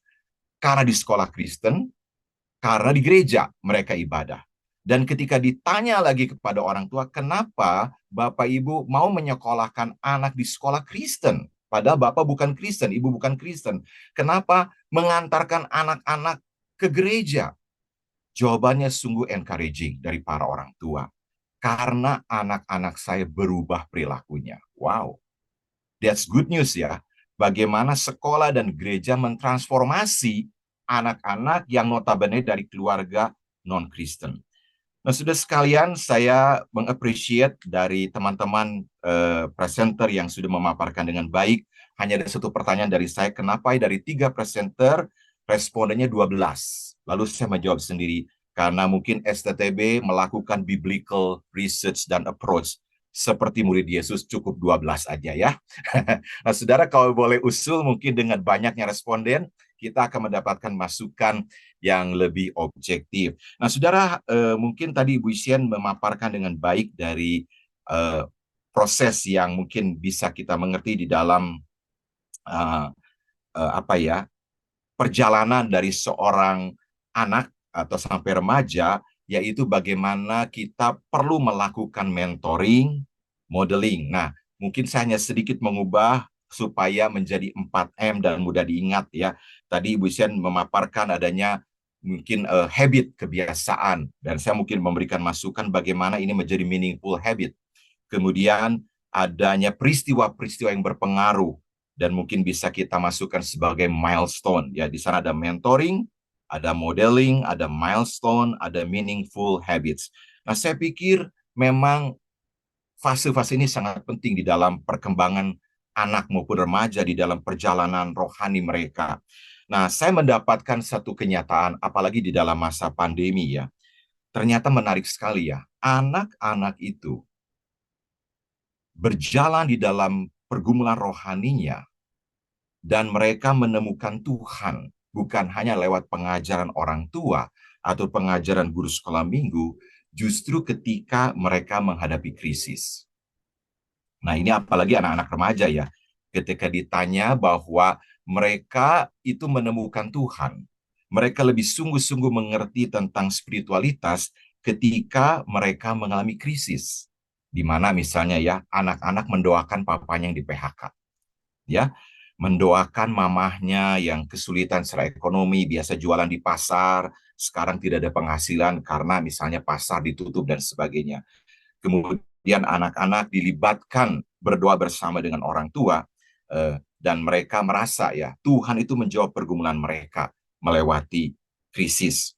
Nah, jadi di dalam perjalanan rohani seorang anak ataupun remaja itu sangat dipengaruhi bukan hanya dari bagaimana orang tua atau keluarga, sekolah, dan gereja berperan, tapi memang ada spiritual journey dari mereka secara pribadi.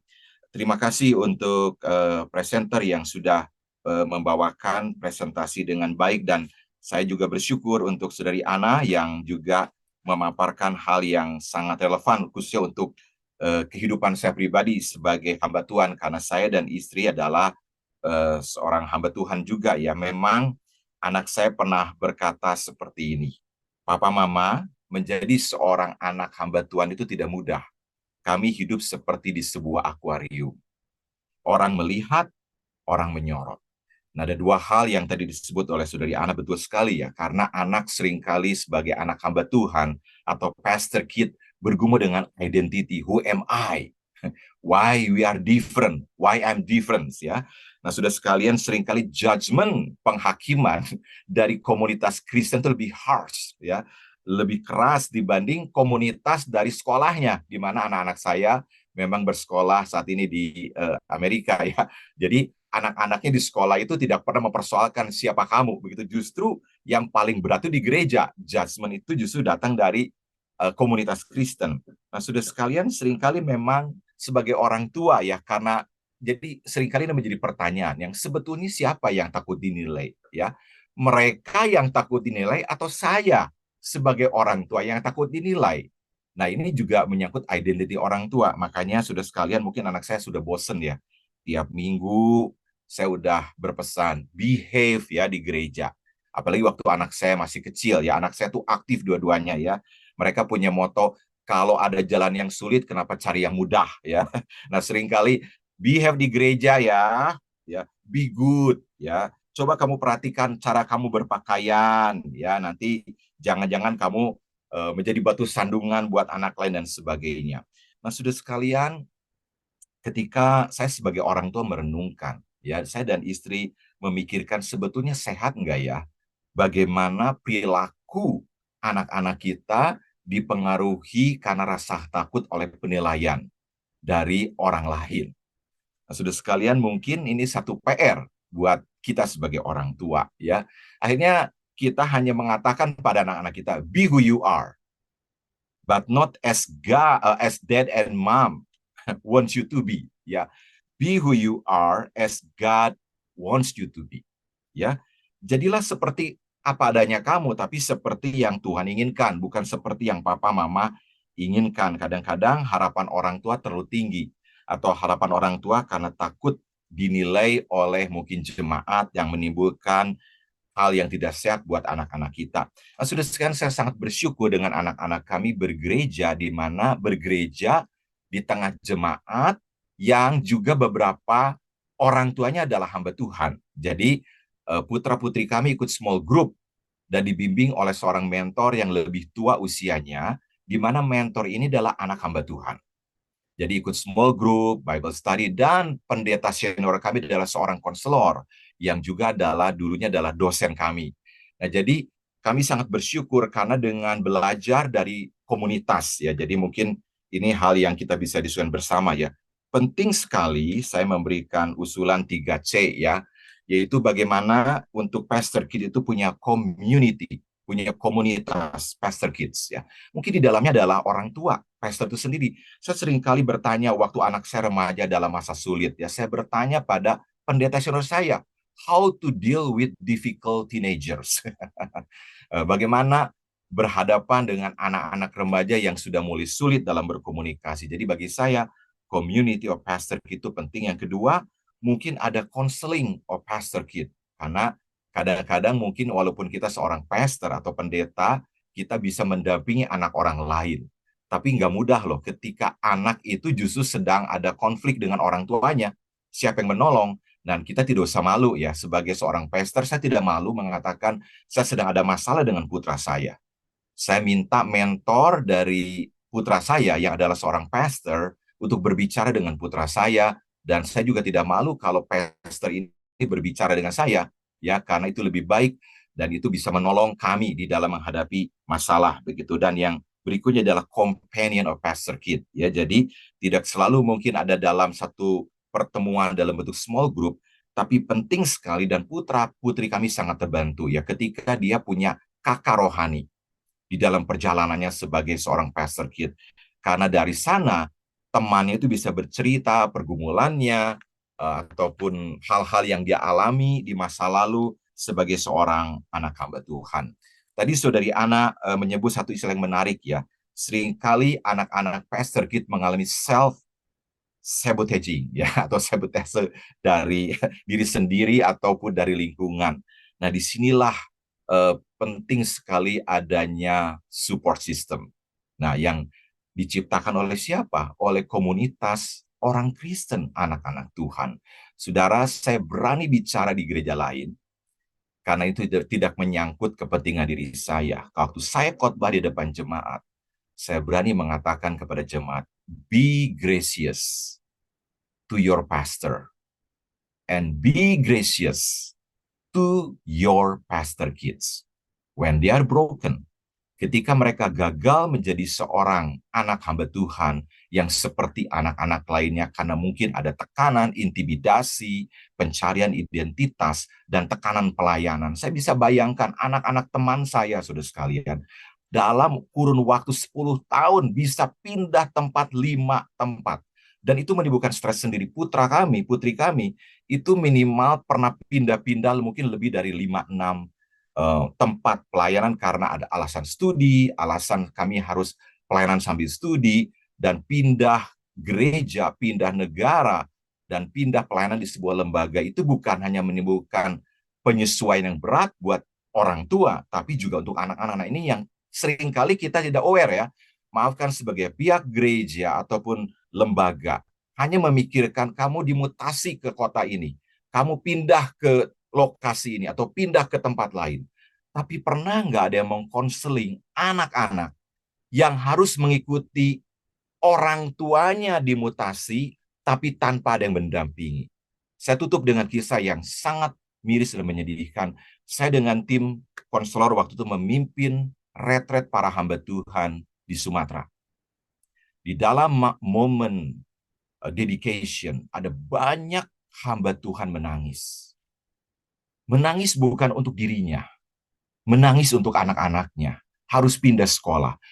Setelah pindah sekolah, mereka membawa koper, pindah ke kota lain. Saudara tahu ketika sudah masuk ke gereja itu, gerbang ditutup, para pemimpin gereja itu mengatakan pada keluarga hamba Tuhan dengan anak-anak yang udah bawa koper, dengan satu pertanyaan, siapa yang mengundang kalian ke gereja kami?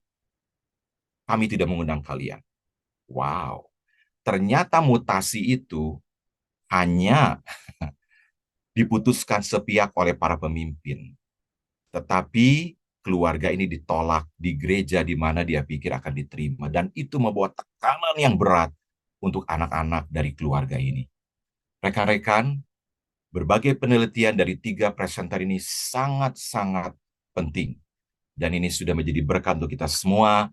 Dan ini menjadi PR buat kita yang mendengarkan saat ini, baik mewakili lembaga, gereja, dan keluarga. Mari kita berkolaborasi dan mari kita bergandengan tangan. Terima kasih untuk para presenter, terima kasih Ibu Mei. Maafkan kalau ada kekurangan di dalam tanggapan saya. Tuhan memberkati. Terima kasih Pak Dedi. Wah, ini kayaknya makin siang makin panas nih ya Bapak Ibu. Bukan karena cuaca di luar, tapi sepertinya komentar-komentar interaksi kita di dalam webinar ini gitu ya. Nah, ini juga sebetulnya di Slido ini sudah banyak sekali pertanyaan yang masuk. Sebentar lagi kita akan masuk di dalam sesi Q&A. Nah, tetapi sebelum kita mulai untuk membacakan pertanyaan, itu tadi disinggung-singgung angka keramat 12 ya. Saya pikir perlu ada penjelasan dari Pak Sutrisna mungkin untuk menjelaskan kenapa Pak ini penelitiannya mahasiswa ini kok angkanya 12 Pak. Silakan Pak. Baik, pertama-tama apresiasi dulu untuk teman-teman yang sudah presentasi hasil penelitiannya. Luar biasa, meskipun dalam paparan yang dipersingkat dalam waktu yang terbatas, tapi kita bisa melihat insight-insightnya sebetulnya banyak. Saya berkesempatan membaca tesisnya, monografnya, draft monografnya. Jadi Bapak Ibu yang tertarik dengan topiknya silahkan membaca langsung paparan lebih lengkapnya karena ada banyak informasi konseptualnya, kemudian hasil-hasil wawancaranya dan sebagainya yang sangat penting. Juga kita berterima kasih juga Pak Dedi sudah memberikan ulasan yang sangat menolong melihat bagaimana ini relevansinya dengan pelayanan di gereja ya dan peran kita sebagai orang tua dan peran sekolah dan sebagainya. Nah, tentang angka keramat. Jadi yang kita lakukan di kelas-kelas metode penelitian kualitatif, biasanya setiap mahasiswa punya kesempatan melakukan wawancara dan menganalisis data untuk 5 orang. Itu sudah mulai muncul polanya.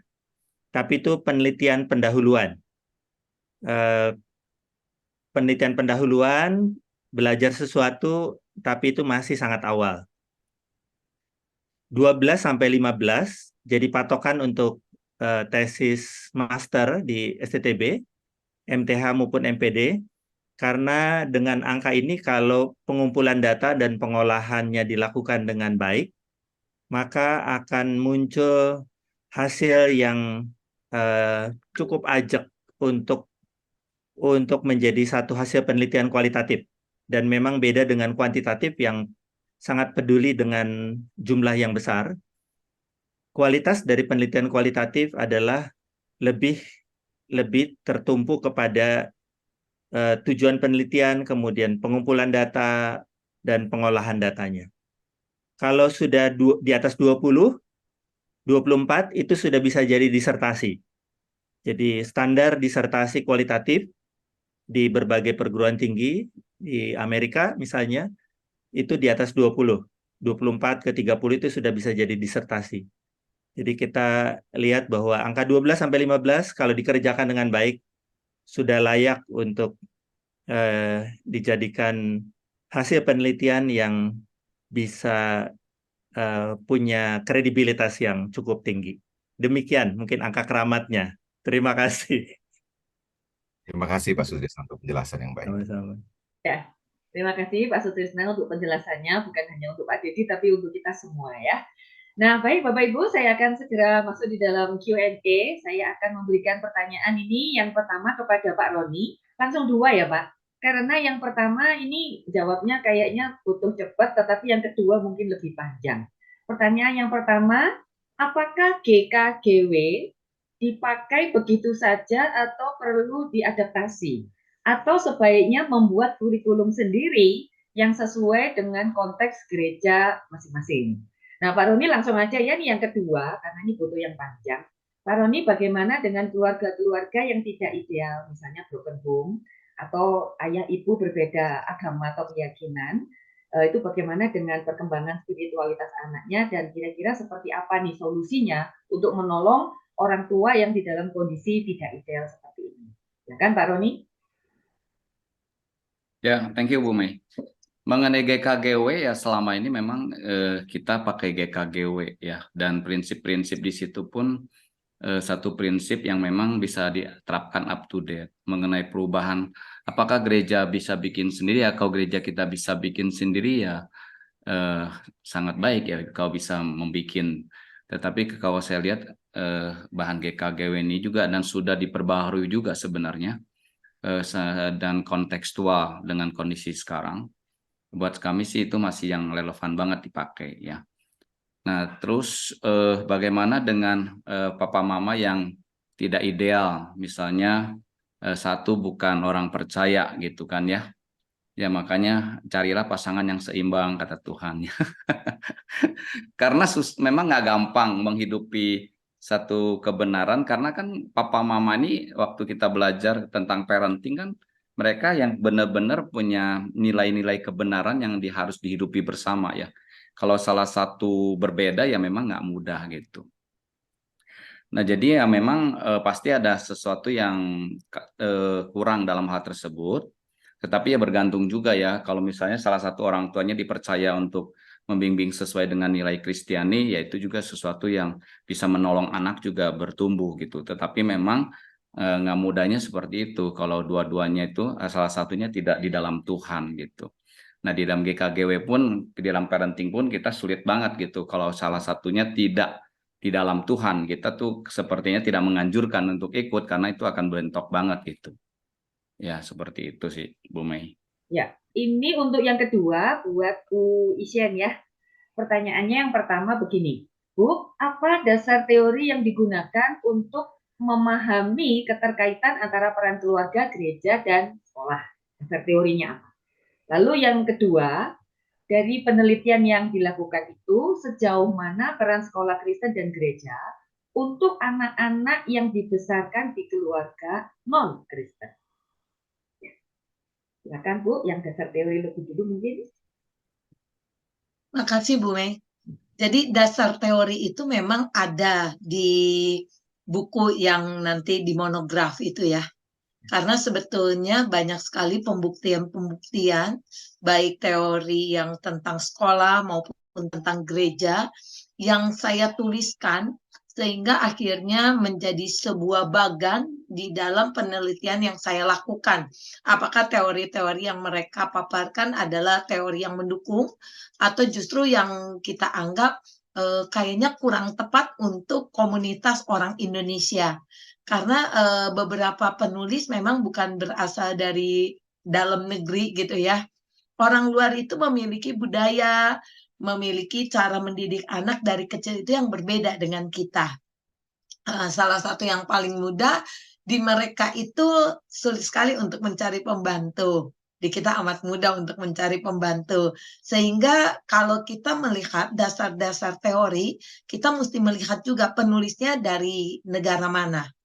Memang kalau yang kulturnya dari timur atau Indonesia, itu banyak sekali yang mendukung teori-teori yang saya paparkan. Karena kalau kita lihat memang orang Indonesia itu memiliki satu karakteristik yang cukup unik gitu ya. Di dalam mendidik anak, ketika mempercayakan anak kepada sekolah maupun kepada gereja. Kalau orang luar negeri kan dari pertama juga anaknya dididik secara mandiri, namun di kita secara perkembangan psikologisnya kurang mandiri gitu ya. Nah itu nanti di buku bisa dilihat dasar-dasar teori apa yang saya tuliskan, yang saya teliti, yang saya amati untuk membuat kerangka berpikir saya di dalam melakukan penelitian. Yang kedua tentang peran sekolah dan gereja, bagaimana di dalam orang tua yang dalam tanda kutip belum percaya gitu ya Bu pertanyaannya. Nah, saya menemukan di dalam narasumber itu sesuatu yang menarik. Saya pikir anak ini aktif, anak ini rajin, anak ini setia, anak ini melayani di gereja tersebut, dan saya pikir pasti orang tuanya Kristen. Ternyata bukan. Bukan banyak. Ada beberapa yang membuat saya terkagum-kagum akan pekerjaan Tuhan ya. Ternyata ketika orang tua tidak bisa memberikan bimbingannya secara kekristenan, gereja dan sekolah ini itu bisa memberikan peran yang cukup besar. Asalkan kita mau, asalkan kita sehati untuk mengambil setiap anak menjadi bagian pelayanan hidup kita. Bukan hanya melakukan satu kegiatan rutin, mengajar sekolah minggu, menjadi sebuah kebiasaan baca firman Tuhan, tapi menjadi sebuah keteladanan hidup, mementor anak, itu menjadi sebuah kunci. Dan sesuatu yang menarik, relasi antara orang tua khususnya ayah dengan anak itu memiliki peran yang cukup besar. Jadi papanya bukan Kristen, tapi papanya rajin, setia ngantar anaknya ke gereja. Nah, itu memberikan satu dampak kepada anaknya. Bahwa gereja itu penting. Dan di gereja itu dia menemukan mentor. Di gereja itu dia menemukan satu orang yang bisa menjadi dia punya membimbing dia. Dan itu mempengaruhi sekali. Jadi bagi kawan-kawan yang, aduh ini gimana ya papanya bukan Kristen. Namanya Kristen tapi KTP gitu ya. Tidak perlu berkecil hati. Selama kita memiliki panggilan ya, selama kita memiliki kepedulian dimanapun areanya, di keluarga, di sekolah atau di gereja, kita sebetulnya bisa memberikan satu warna di dalam spiritual seorang anak. Cuman kadang-kadang kitanya yang kurang peka ketika seorang anak hadir dalam kehidupan kita. Ketika kita jadi guru sekolah minggu, ketika kita jadi guru, ketika kita jadi orang tua, kita kurang peka bahwa spiritual ini sesuatu yang perlu diperhatikan lebih sungguh-sungguh. Kita cari dokter yang terbaik kalau anak sakit. Kita cari sekolah yang terbaik untuk dapat ilmu pengetahuan yang terbaik. Kita cari gereja yang bagus komunitasnya, tapi kita kadang-kadang lupa, kita kurang berdoa, gitu ya. Jadi buat saya, ketika orang tua tidak memberikan pembinaan karena mereka bukan orang percaya, kita bisa mendoakan sekolah dan gereja untuk berperan lebih banyak kepada perkembangan spiritual seorang anak. Itu hasil temuan saya, Bu Mei. Nah, Bu Isyen ini tahan dulu, masih ada satu pertanyaan yang anak turunan ya dari pertanyaan itu tadi. Silakan. Apakah dari penelitian Ibu ini bisa terlihat mungkin persentasenya atau kecenderungannya atau lebih besar mana dampaknya antara keluarga, gereja, dan sekolah? Iya Bu, di dalam nanti kalau membaca monograf saya sebetulnya kelihatan itu presentasenya. Karena saya mencantumkan seorang anak di kelompok A, pengaruh keluarganya gimana, pengaruh sekolah gimana, pengaruh gereja seperti apa. Memang kalau dilihat pengaruh keluarga ini menjadi sesuatu yang buat saya itu penting karena kita tahu seorang anak itu di masa golden age itu dia lingkungan terdekatnya keluarga, family. Mereka belum memiliki sekolah ya, memiliki gereja di umur 3 tahun tapi 0 sampai 3 tahunnya di keluarga. Sehingga keluarga ini sudah mengambil katakanlah setengah golden age dia ketika dibawa ke dalam komunitas yang lebih besar yang namanya gereja atau sekolah. Namun di dalam penelitian yang saya lakukan, ketika orang tuanya bukan Kristen pun, tetapi orang tuanya memperlihatkan bahwa gereja itu penting, sekolah Kristen itu penting, anak bisa menemukan modeling dan mentoring di sekolah atau di gereja. Dan itu berpengaruh cukup besar karena kalau kita bicara kebiasaan membaca firman Tuhan, berdoa, retreat ya, atau peristiwa-peristiwa yang datang sesekali di dalam kehidupan seorang anak, namun mereka menemukan mentor atau modeling di dalam realitas sehari-hari mereka melihat. Nah, itu ternyata pengaruhnya amat sangat besar. Bagaimana seorang anak melihat papanya bangun pagi-pagi hanya buat ngantar ke gereja, padahal bukan orang percaya. Itu memberi dampak kepada anak ini. Bahwa di dalam kehidupan dia melihat bahwa gereja itu penting. Karena papanya bangun pagi-pagi. Jadi sesuatu yang menarik di dalam temuan-temuan saya, Bu. Ya, terima kasih Bu Isyen. Nah, nanti Bapak Ibu silahkan ya dibaca lebih lengkap karena sepertinya ini banyak temuan menarik di dalamnya. Oke, kita lanjut dulu ya untuk presenter yang ketiga untuk Bu Ana. Ini juga ada 2 pertanyaan dulu. Ini karena banyak sekali pertanyaannya ya Bapak Ibu, jadi saya usahakan bisa cepat. Yang pertama ini Bu Ana. Stereotype itu kan oversimplified image seseorang dan dampaknya umumnya negatif. Bagaimana kesimpulan Ibu tadi di hasil presentasi itu ya, bisa ada yang positif? Bolehkah dijelaskan data-datanya? Lalu yang kedua, bicara soal what next-nya. Jadi kalau kita sudah tahu hasilnya seperti itu, ada dampak negatifnya begitu ya. Apakah ada program untuk memulihkan jiwa anak pendeta atau anak guru mungkin yang memiliki latar belakang keluarga yang buruk atau yang kurang mendukung itu tadi? Silakan Bu Ana. Baik, terima kasih Bu Mei. Nah, baik Bapak Ibu. Mungkin saya menjawab sedikit juga untuk tadi ada pergumulan Bu Mei bahwa siapa sih sebetulnya gitu ya yang berperan. Nah, ini sedikit info aja Bapak Ibu. Siapa yang biasanya menerapkan stereotip gitu ya, jadi siapa yang berperan.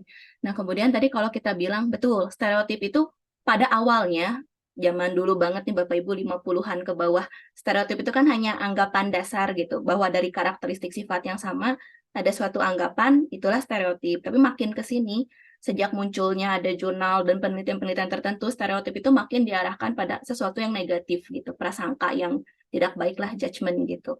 Nah, kenapa bisa ada yang positif? Nah, itu Bapak Ibu menariknya studi kualitatif ini gitu. Seperti yang Pak Sutisna tadi bilang, kita kan penelitian awal nih Bapak Ibu, justru untuk menggali ada hal-hal apa yang sebetulnya bisa mungkin terjadi. Saya sendiri juga kaget karena anak pendetanya sendiri yang ngomong, iya saya merasa ada dampak positifnya kok gitu dari si stereotip itu kepada saya. Kenapa bisa? Ya bisa sih Bapak Ibu gitu, ada dampak positifnya. Nah, balik lagi mungkin faktor apa yang berfungsi untuk membentuk si konsep diri anak itu sendiri kan Bapak Ibu. Yang tadi saya sempat tunjukkan ada tabelnya. Nah, jadi mungkin untuk anak-anak yang sudah kuat gitu keyakinan dirinya dan apa ketika kena stereotip justru ya itu jadi kayak suatu semangat untuk dia, oh iya saya bisa menjadi orang yang lebih baik lagi gitu. Tapi mungkin untuk sebagian banyak anak akhirnya yang keluar dampak negatif. Tapi gini Bapak Ibu, dari walaupun ini studi kualitatif gitu untuk menggali pengalaman, tapi kalau dihitung angkanya sebetulnya lebih banyak dari mereka yang berkata ya stereotip itu membuat dampak negatif buat mereka daripada dampak positifnya. Hanya sedikit dari responden itu yang mengatakan iya saya mengalami sesuatu yang positif dari stereotip ini. Rata-rata semuanya bilang enggak, itu negatif. Apalagi lebih ke ini menghancurkan kebebasan saya, ini menekan saya, bikin saya jadi rendah diri, nggak percaya diri, bikin saya susah berteman gitu. Itu kalau mau di list hasil pengalamannya Bapak Ibu banyak banget gitu. Dan mereka lebih banyak ngomongin hasil yang negatif. Mungkin kalau boleh saya share sedikit gitu Bapak Ibu. Untuk persamaan dari si efek stereotip ini sendiri. Nah mungkin karena tadi saya juga nge-skip gitu ya Bapak Ibu untuk si konsep dirinya itu sendiri. Tapi Bapak Ibu bisa ngelihat sebetulnya konsep diri mereka, baik diri mereka sekarang nih, self-image-nya, dengan self-esteem-nya, dengan diri di masa depannya, semuanya tuh jadi dikendalikan sama stereotip itu sendiri. Kenapa mereka sekarang ada yang pendiam gitu kan, ada yang tertekan, ada yang apa, suka nggak suka ada gitu, dari stereotip itu memainkan peranan besar gitu. Jadi lebih banyak negatifnya, iya, lebih banyak negatifnya. Nah, ini persamaan terbesarnya akhirnya yang keluar si konsep diri si mahasiswa seminari itu yang PK itu seperti ini gitu karena stereotip itu. Nah, kemudian ya memang mereka berubah gitu. Ada yang dulunya mungkin stereotip itu jadi berdampak negatif sama mereka di masa anak-anak dan remaja, tapi di masa pemuda misalnya mereka mulai berubah gitu. Yang tadinya mereka anggap stereotip itu negatif, tiba-tiba jadi enggak, ternyata stereotip itu berhasil memicu saya jadi saya yang seperti hari ini gitu. Ada yang berubah jadi dari negatif ke positif. Tapi ada juga yang udah negatif awalnya gitu karena si dampak stereotip itu makin lebih negatif lagi, makin tertutup lagi, makin hati-hati lagi gitu. Jadi ada dampak negatifnya. Nah, kemudian mungkin untuk saran praktis ya. Nah, Bapak Ibu mungkin saya share satu aja dari yang seminari. Untuk seminari sendiri apa yang bisa dilakukan gitu. Jadi tetap Bapak Ibu seminari juga bukan tempat suci gitu. Tadi saya sempat baca ada beberapa pertanyaannya. Ada yang beranggapan oh kalau PK yang ada di seminari pasti semuanya terkena dampak positifnya. Enggak Bapak Ibu gitu. Justru saya juga terkejut dari yang diwawancara ini. Ya mereka cerita negatif-negatifnya gitu. Dan di seminari pun masih terkena stereotip nggak? Masih Bapak Ibu ada gitu. Memang gini Bapak Ibu, kebanyakan mereka mengalaminya stereotip yang jenisnya positif. Artinya yaitu bahwa anak-anak pendeta itu angel gitu kan. Wah, dia holy gitu kan. Dia bisa Alkitab, bisa khotbah, bisa melayani dan sebagainya. Memang jarang ada yang distereotipkan negatif bahwa mereka itu anak pemberontak, anak nakal gitu. Walaupun mereka mengakui ada. Di masa remajanya mereka pernah distereotipkan begitu. Di seminari cuma pernah kedengeran sekali katanya. Ada yang berkomentar seperti itu. Ah, kamu anak pendeta rusak kelakuannya di sini gitu. Ada yang mendengar seperti itu. Tapi gini, di seminari pun mereka mengakui memang tidak ideal gitu. Bahkan mereka lebih tertekan karena lebih hidup di bawah bayang-bayang orang tuanya. Bayangin mereka sedang mengikuti panggilan identitasnya untuk menjadi seperti orang tuanya gitu, jadi pendeta. Itu tuh pressure-nya makin lebih berat Bapak Ibu dibandingkan mungkin dengan mereka yang self-sabotaging tadi, terus udah saya cari karir di luar yang lain, nggak mau jadi pendeta gitu. Nah buat mereka ini jadi suatu tekanan yang berat di dalam seminari pun, dan mereka mengakui gini, mereka pengen di seminari itu tolong dong dikasih perlakuan yang normal aja, kan kita sama-sama ada di sini menjawab panggilan Tuhan. Kamu juga sedang menjalani panggilan untuk jadi hamba Tuhan. Kenapa saya harus jadi lebih baik daripada kamu? Atau kamu harus ngelihat saya jadi patokan? Atau dosen pun melihat, oh kamu harus jadi teladan di antara semua yang lain karena kamu anak pendeta. Enggak, jangan. Mereka pengen perlakuan normal. Dan mereka pun menginginkan ada penerimaan. Kalau orang berteman sama mereka tuh tulus gitu, nggak kepengen ada sesuatu apa-apanya dari mereka. Menerima mereka apa adanya, kalau mereka jatuh pun, ya tetaplah gitu, topanglah mereka gitu. Ada satu rasa keadilan, penerimaan, dan relasi yang terjalin itu otentik, jangan dibuat-buat. Karena seringkali kita di seminari terjebak, walaupun kita melakukan pemuritan, melakukan kelompok kecil, melakukan pembinaan, tapi semuanya itu kayak formalitas. Nggak mau sungguh-sungguh mau menjalin relasi sama si anak pendetanya. Apalagi si anak pendeta ini punya pengalaman yang nggak biasa dibandingkan anak-anak lainnya. Mungkin mereka dipaksa dewasa sebelum waktunya. Mungkin dulunya mereka sudah mengalami kesulitan ekonomi, kesulitan perpindahan lokasi orang tuanya, dan sebagainya. Mereka juga udah lebih sering gitu dengar tentang Alkitab karena sering dengar khotbah papahnya dan sebagainya. Kondisi mereka tuh beda. Mungkin ada kalanya nggak bisa perlakuannya sama dengan anak-anak lainnya yang fresh gitu dari SMA. Oke, saya mau jadi hamba Tuhan gitu. Pengalaman hidupnya beda antara anak jemaat dengan anak PK. Nah, mungkin si mentornya bisa lebih understanding dalam hal ini. Coba dilihat gitu. Dan setiap anak pendeta juga, ya balik lagi, jangan distereotipin lagi. Oh, karena anak pendeta udah pasti ngerti Alkitab. Enggak loh, gitu. Ada anak-anak pendeta juga yang hidupnya sederhana, nggak baca-baca tentang Alkitab atau apa. Ya tolong gitu, dilihat keunikan dari tiap individu itu. Jadi stereotip itu pada dasarnya memang dampaknya lebih ke negatif Bapak Ibu daripada ke positif. Makanya penelitian ini ada pun sebetulnya, yuklah kita hentikan penerapan stereotip. Betul, secara nggak sengaja stereotip itu akan selalu muncul dalam asumsi kita. Tapi yang bahaya adalah kalau udah diambil, dikeluarin plek gitu. Kamu harus seperti ini, gitu. Itu yang berbahaya. Nah, ini salah satu hal-hal lainnya bisa dilakukan. Ada kegiatan informal, mungkin kebersamaan antara dosen juga dengan mahasiswa, dengan staff. Terus dari kita, mungkin orang-orang yang ada di seminari itu sendiri, saya sendiri sebagai staff gitu ya. Jangan sampai kita kelepasan gitu, ngomongin stereotip itu. Mereka manusia juga gitu, bukan berarti karena anak pendeta mereka harus lebih baik dari semua orang, enggak gitu. Itu yang harus diperhatikan. Dan bagaimana dalam kehidupan asrama nih, dalam setting-setting informal, STT bisa menciptakan sesuatu yang lebih baik untuk mereka. Mungkin ada kegiatan-kegiatan yang mempersatukan atau ada pembinaan yang membantu untuk mereka melepaskan beban-beban mereka, baggage hidup mereka itu. Nah, untungnya di STTB sudah dimulai hal seperti itu, ada pembinaan untuk kita ngegali yuk kita punya beban hidup apa dan lagi dibimbing untuk gimana cara meninggalkan beban hidup itu. Gitu. Seperti itu. Terima kasih, Bu. Bu Ana nambah satu lagi nih Bu, ada yang kepo nih Bu, ingin tahu. Apakah Ibu anak pendeta gitu ya? Kenapa Ibu tertarik meneliti topik ini gitu? Dan sebetulnya apa sih istilahnya tuh manfaatnya kali ya? Di luar dari konteks keluarga pendeta, apa sih manfaatnya kita semua hari ini mendengar presentasinya Bu Ana? Gitu ya. Silakan Bu. Baik, Bapak Ibu. Saya bukan anak pendeta. Tapi begini Bapak Ibu, saya dulu hidup dari masa kecil saya hidup dekat dengan anak pendeta gitu, karena keluarga saya bekerja di gereja dan kami tinggal di pastori gitu. Saya sehari-hari dari sejak TK itu sudah hubungannya dengan anak pendeta gitu, dan ada salah satu anak pendeta terkenal lah di Indonesia gitu, pendeta besar, dan masih gitu bersahabat dengan saya sampai sekarang. Memang ada dari segi itunya. Kemudian yang membuat saya tiba-tiba pengen meneliti ini ada sebetulnya karena Ibu Isyan. Jadi ketika di suatu kelas, Ibu Sian memberikan kepada saya sebuah buku yang ditulis oleh anaknya John Piper ya, Barnabas Piper, tentang PK ini. Dan itu spark interest gitu di saya, dan saya jadi relate lagi ke pengalaman saya dulu. Saya childhood temenan dengan anak-anak pendeta. Kemudian dengan saya juga saat itu sudah bekerja di seminari ini gitu ya. Saya juga sudah bertemu lagi dengan anak-anak pendeta yang ada di seminari. Dan saya jadi relate gitu.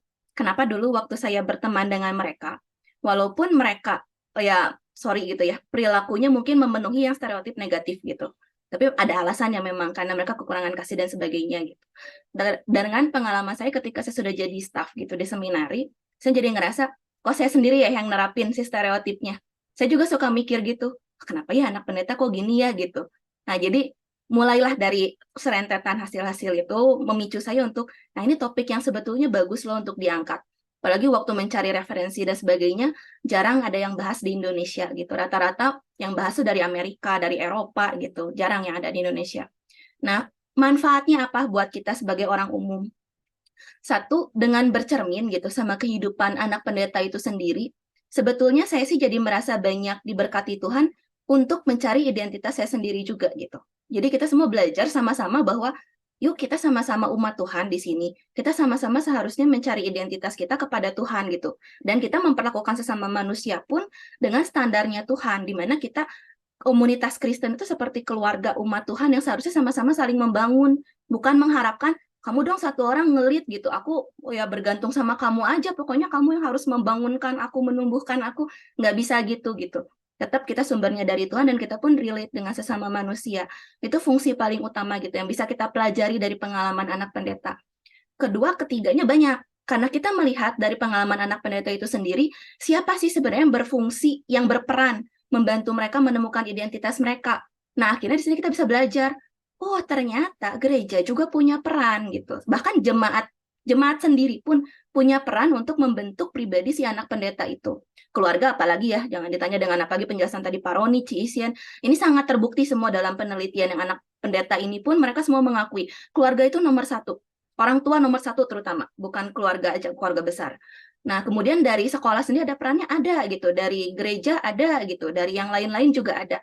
Di sini kita jadi sadar, oh anak kita sendiri nanti mungkin nggak hanya diri kita, akan dibentuk oleh si ini gitu. Yang paling besarnya siapa perannya, apa yang mereka lakukan sehingga yang ini bisa bertumbuh dengan cukup sukses gitu, yang ini tidak.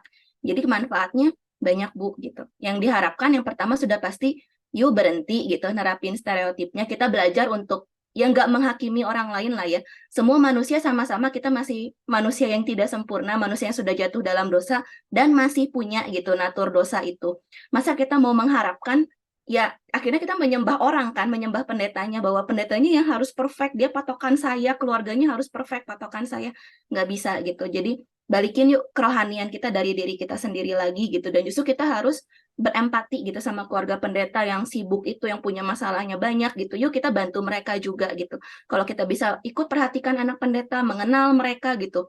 Jadi lebih mengenal secara relasi, mengenal mereka sebagai pribadi, bukan generalisasi seperti stereotip itu gitu. Seperti itu, Bu. Terima kasih. Ya, makasih Bu Ana. Bapak Ibu, karena waktu, tapi ini ada satu pertanyaan yang menurut saya menarik untuk semua pembicara ya. Jadi silakan nanti bergantian secara singkat saja. Presentasi hari ini lebih fokus menyoroti peran gereja, sekolah, keluarga. Nah, bagaimana dengan faktor lingkungan yang sifatnya lebih informal? Teman bermain, mungkin tetangga atau masyarakat pada umumnya gitu ya, terhadap formasi identitas dan spiritualitas anak. Nah, ini pertanyaan ditujukan kepada 3 pembicara. Silakan, mungkin kita mulai dari Pak Roni terlebih dahulu ya. Silakan Pak Roni. Karena ini memang penelitian saya banyak berbicara tentang preventif ya. Jadi bagaimana kita equipping parents. Ini nggak ngomong anaknya brengsek, anaknya baik gitu ya. Ini kan satu nilai yang papa mama tuh dibekelin. Nantinya kan dia akan menularkan nilai itu kepada generasi ke generasi gitu. Jadi entah dia keluarga kita bilang ini fine-fine aja kok, tetapi belum tentu loh ya, bagaimana dia bisa melihat satu pola sebagai papa mama gitu di dalam menjalankan kehidupan orang tua tersebut ya. Jadi meskipun nanti gini, teman-teman akan punya nilai-nilai yang luar biasa. Saya alami anak saya terutama SMP. Saya sudah menanamkan nilai yang kuat, tapi teman-temannya akan kenceng gitu memberikan satu pengaruh. Tapi karena saya sudah menanamkan dulu yang kita sebut gudang moral dalam diri anak, dia nggak tenang gitu loh. Papa mama saya tuh mengajarin ini nih, teman saya tuh ngajarin ini nih. Kenapa ya gitu? Kan itu kalau kita tidak tanamkan, ya udah bablas, dia akan ikut temennya gitu. Tapi waktu kita tanamkan dengan prinsip-prinsip moral Alkitab, mengajarkan mengapa dan segala macam, dia nggak tenang tuh. Dan pertama dia cari adalah pasti orang tuanya. Mih, aku dapat nilai gini nih, kenapa beda gitu? Nah itu yang Yang saya lihat satu efeknya adalah ketika si papa mama kita equip, memperlengkapi dan dia punya relasi dengan anaknya, yang menjadi satu yang pertama kali dia akan cari adalah papa mamanya ketika dia menghadapi satu peristiwa. Sampai sekarang pun anak saya udah kerja dan menghadapi bos yang menyebalkan, dia pasti akan berdiskusi dengan kita gimana cara menghadapinya gitu. Nah ini sebenarnya saya lebih kepada itu, tetap saya rasa keluarga yang lebih kuat gitu untuk menghadapi nilai teman-teman gitu. Kalau pengaruh teman positif, wah dia mah udah lihat, oh ini mah sama dengan nilai papa mama saya nih, nggak masalah gitu. Tapi kalau udah beda, dia tuh pasti ada sesuatu yang dia rasa nggak tenang gitu.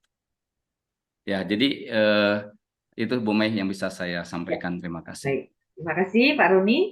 Silakan Bu Isyen melanjutkan. Ya. Terima kasih Bu.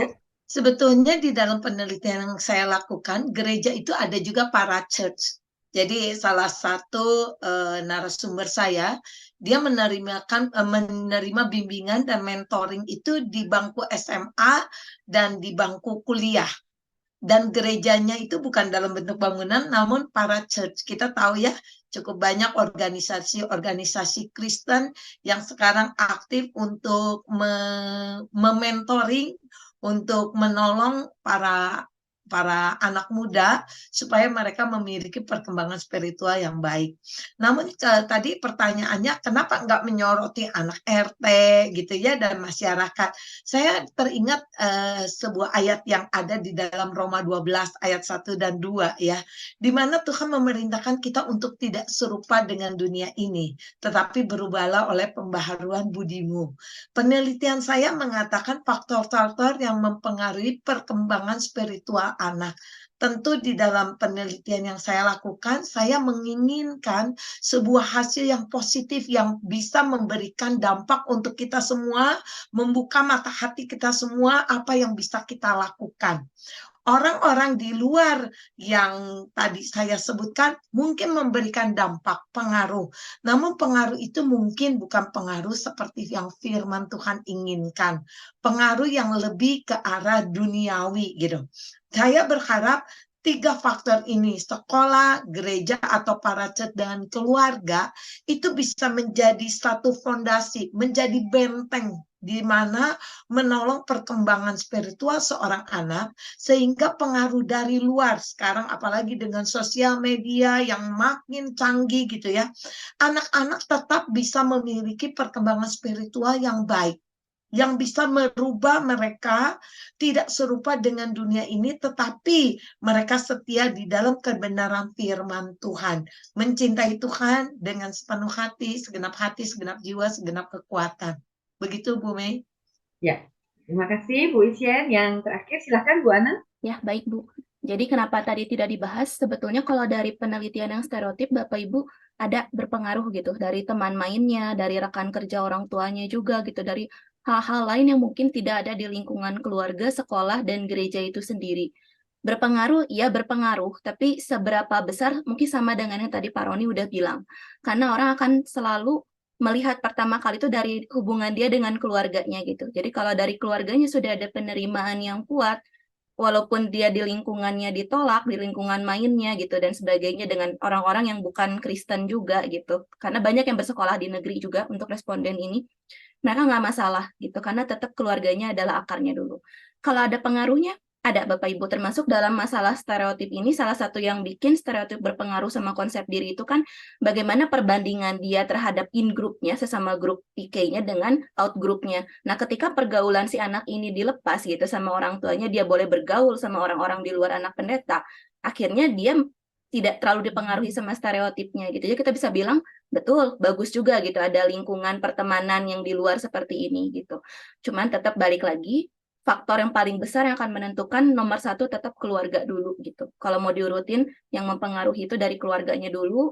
Kalau untuk anak pendeta dari keluarganya dulu, baru ke gerejanya, baru ke lingkungan lainnya gitu, seperti sekolahnya, seminari, dan sebagainya. Begitu, Bu. Terima kasih.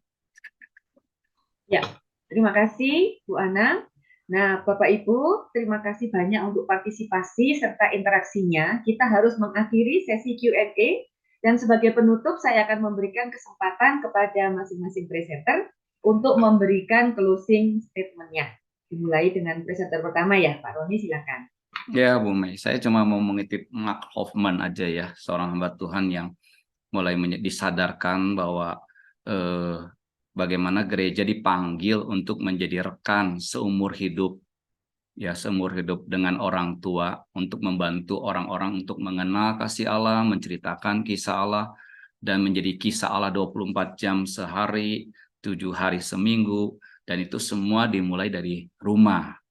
Baru mereka bisa keluar dan mereka akan bisa berdampak sesuai dengan aspek kehidupan mereka. Jadi saya pikir gereja punya panggilan untuk memuridkan ya, maka gereja juga punya tugas untuk memuridkan papa mama, sehingga nanti akan menghasilkan generasi dengan generasi yang kuat ketika orang tuanya berfungsi menjadi papa mama yang menghasilkan anak-anak yang mengasihi Tuhan. Itu aja Bu Mei, makasih. Terima kasih Pak Roni. Silakan Bu Isyen untuk closing statement-nya. Saya dari penelitian ini, saya menyadari satu hal. Allah mempercayakan seorang anak untuk dididik. Allah menciptakan seorang anak makhluk spiritual. Banyak di antara kita terlupakan seorang anak tidak hanya cukup bersekolah untuk pandai, tidak cukup punya baju yang bagus untuk dipakai. Tapi dia satu saat akan kembali mempertanggungjawabkan hidup dia kepada Tuhan yang menciptakan dia. Pertanyaannya, ketika seorang anak menjerit, siapa yang akan mendidik saya? Siapa yang akan peduli saya? Pertanyaan itu menjadi pertanyaan untuk kita semua. Di mana bagian kita? Ketika jadi orang tua, ketika jadi guru sekolah minggu, jadi para hamba Tuhan, adakah kita meresponi kepercayaan Tuhan itu untuk mendidik seorang anak? Terima kasih Bu Mei. Terima kasih Bu Isyen. Silakan Bu Ana. Baik Bu Mei. Nah, untuk closing statement ya Bapak Ibu. Pertama mungkin jangan lupakan ayat di Roma 14 ayat 7 sampai 12. Kita dipanggil Tuhan tuh kita hidup antara kita dengan Tuhan gitu. Jangan kita menuntut sama orang lain apa yang kita sendiri nggak bisa lakukan. Itu nomor satu. Kemudian yaitu semua manusia itu sudah jatuh dalam dosa, siapa sih gitu yang nggak kehilangan kemuliaan Allah. Kita bisa seperti ini pun karena anugerah Allah. Nah, karena itu Tuhan harus selalu jadi patokan identitas kita juga gitu. Dan dari apapun yang kita lakukan, semua standarnya harus dari standar Tuhan. Oleh karena itu, daripada kita ngejudge gitu, khususnya kepada anak-anak pendeta, ataupun mungkin ya anak-anak profesi lainnya gitu ya, siapapun itu, bagaimana kalau kita lebih berusaha untuk peduli gitu, untuk mengasihi. Kita dipanggil sama Tuhan untuk mengasihi sesama seperti kita mengasihi Tuhan dan diri kita sendiri gitu. Jangan-jangan kitanya juga belum mengasihi diri kita sendiri. Makanya kita sibuk gitu, kayak menghakimi semua orang harus begini, harus begini, harus begini. Padahal sebetulnya itu refleksi kita dengan diri kita sendiri dan dengan Tuhan gitu. Kita ada yang belum beres. Jadi balik lagi ingat Roma 14 ayat 7 sampai 12 kita semua hidup untuk mempertanggungjawabkan sama Tuhan. Terima kasih Bu. Ya, terima kasih Bu Ana. Bapak Ibu, ada satu pengumuman. Hasil penelitian yang dipresentasikan oleh 3 presenter hari ini telah tersedia di dalam bentuk monograf. Bapak Ibu bisa mendapatkannya dengan harga Rp60.000. Khusus untuk monograf Ibu Tan Gioksin dan Ibu Anna Victoria, saat ini masih dalam proses dan diperkirakan akan terbit di bulan Januari 2024. Apabila Bapak Ibu mau pre-order sekarang, ada waktu hingga 30 November 2023 untuk pre-ordernya akan diberikan harga khusus nih Bapak Ibu, seharga Rp50.000. Nah, info ketersediaan buku nanti akan diinformasikan lebih lanjut melalui WA setiap pemesan. Pemesanan bisa dilakukan melalui Google Form yang ada di dalam poster. Nah, berikut adalah kode pemesanannya untuk monograf Pak Roni Sudarmo, monograf 007, pembinaan orang tua, Ibu Tan Gioksin monograf 010, spiritualitas anak, dan untuk Ibu Anna Victoria monograf 011, stereotip. Baik Bapak Ibu, sampai di sini acara research webinar kita hari ini. Sekali lagi terima kasih kepada para presenter, penanggap, serta Bapak Ibu semua yang sudah hadir dan ikut berpartisipasi di dalam acara ini. Kami sangat menantikan kehadiran Bapak Ibu semua dalam acara CTM berikutnya.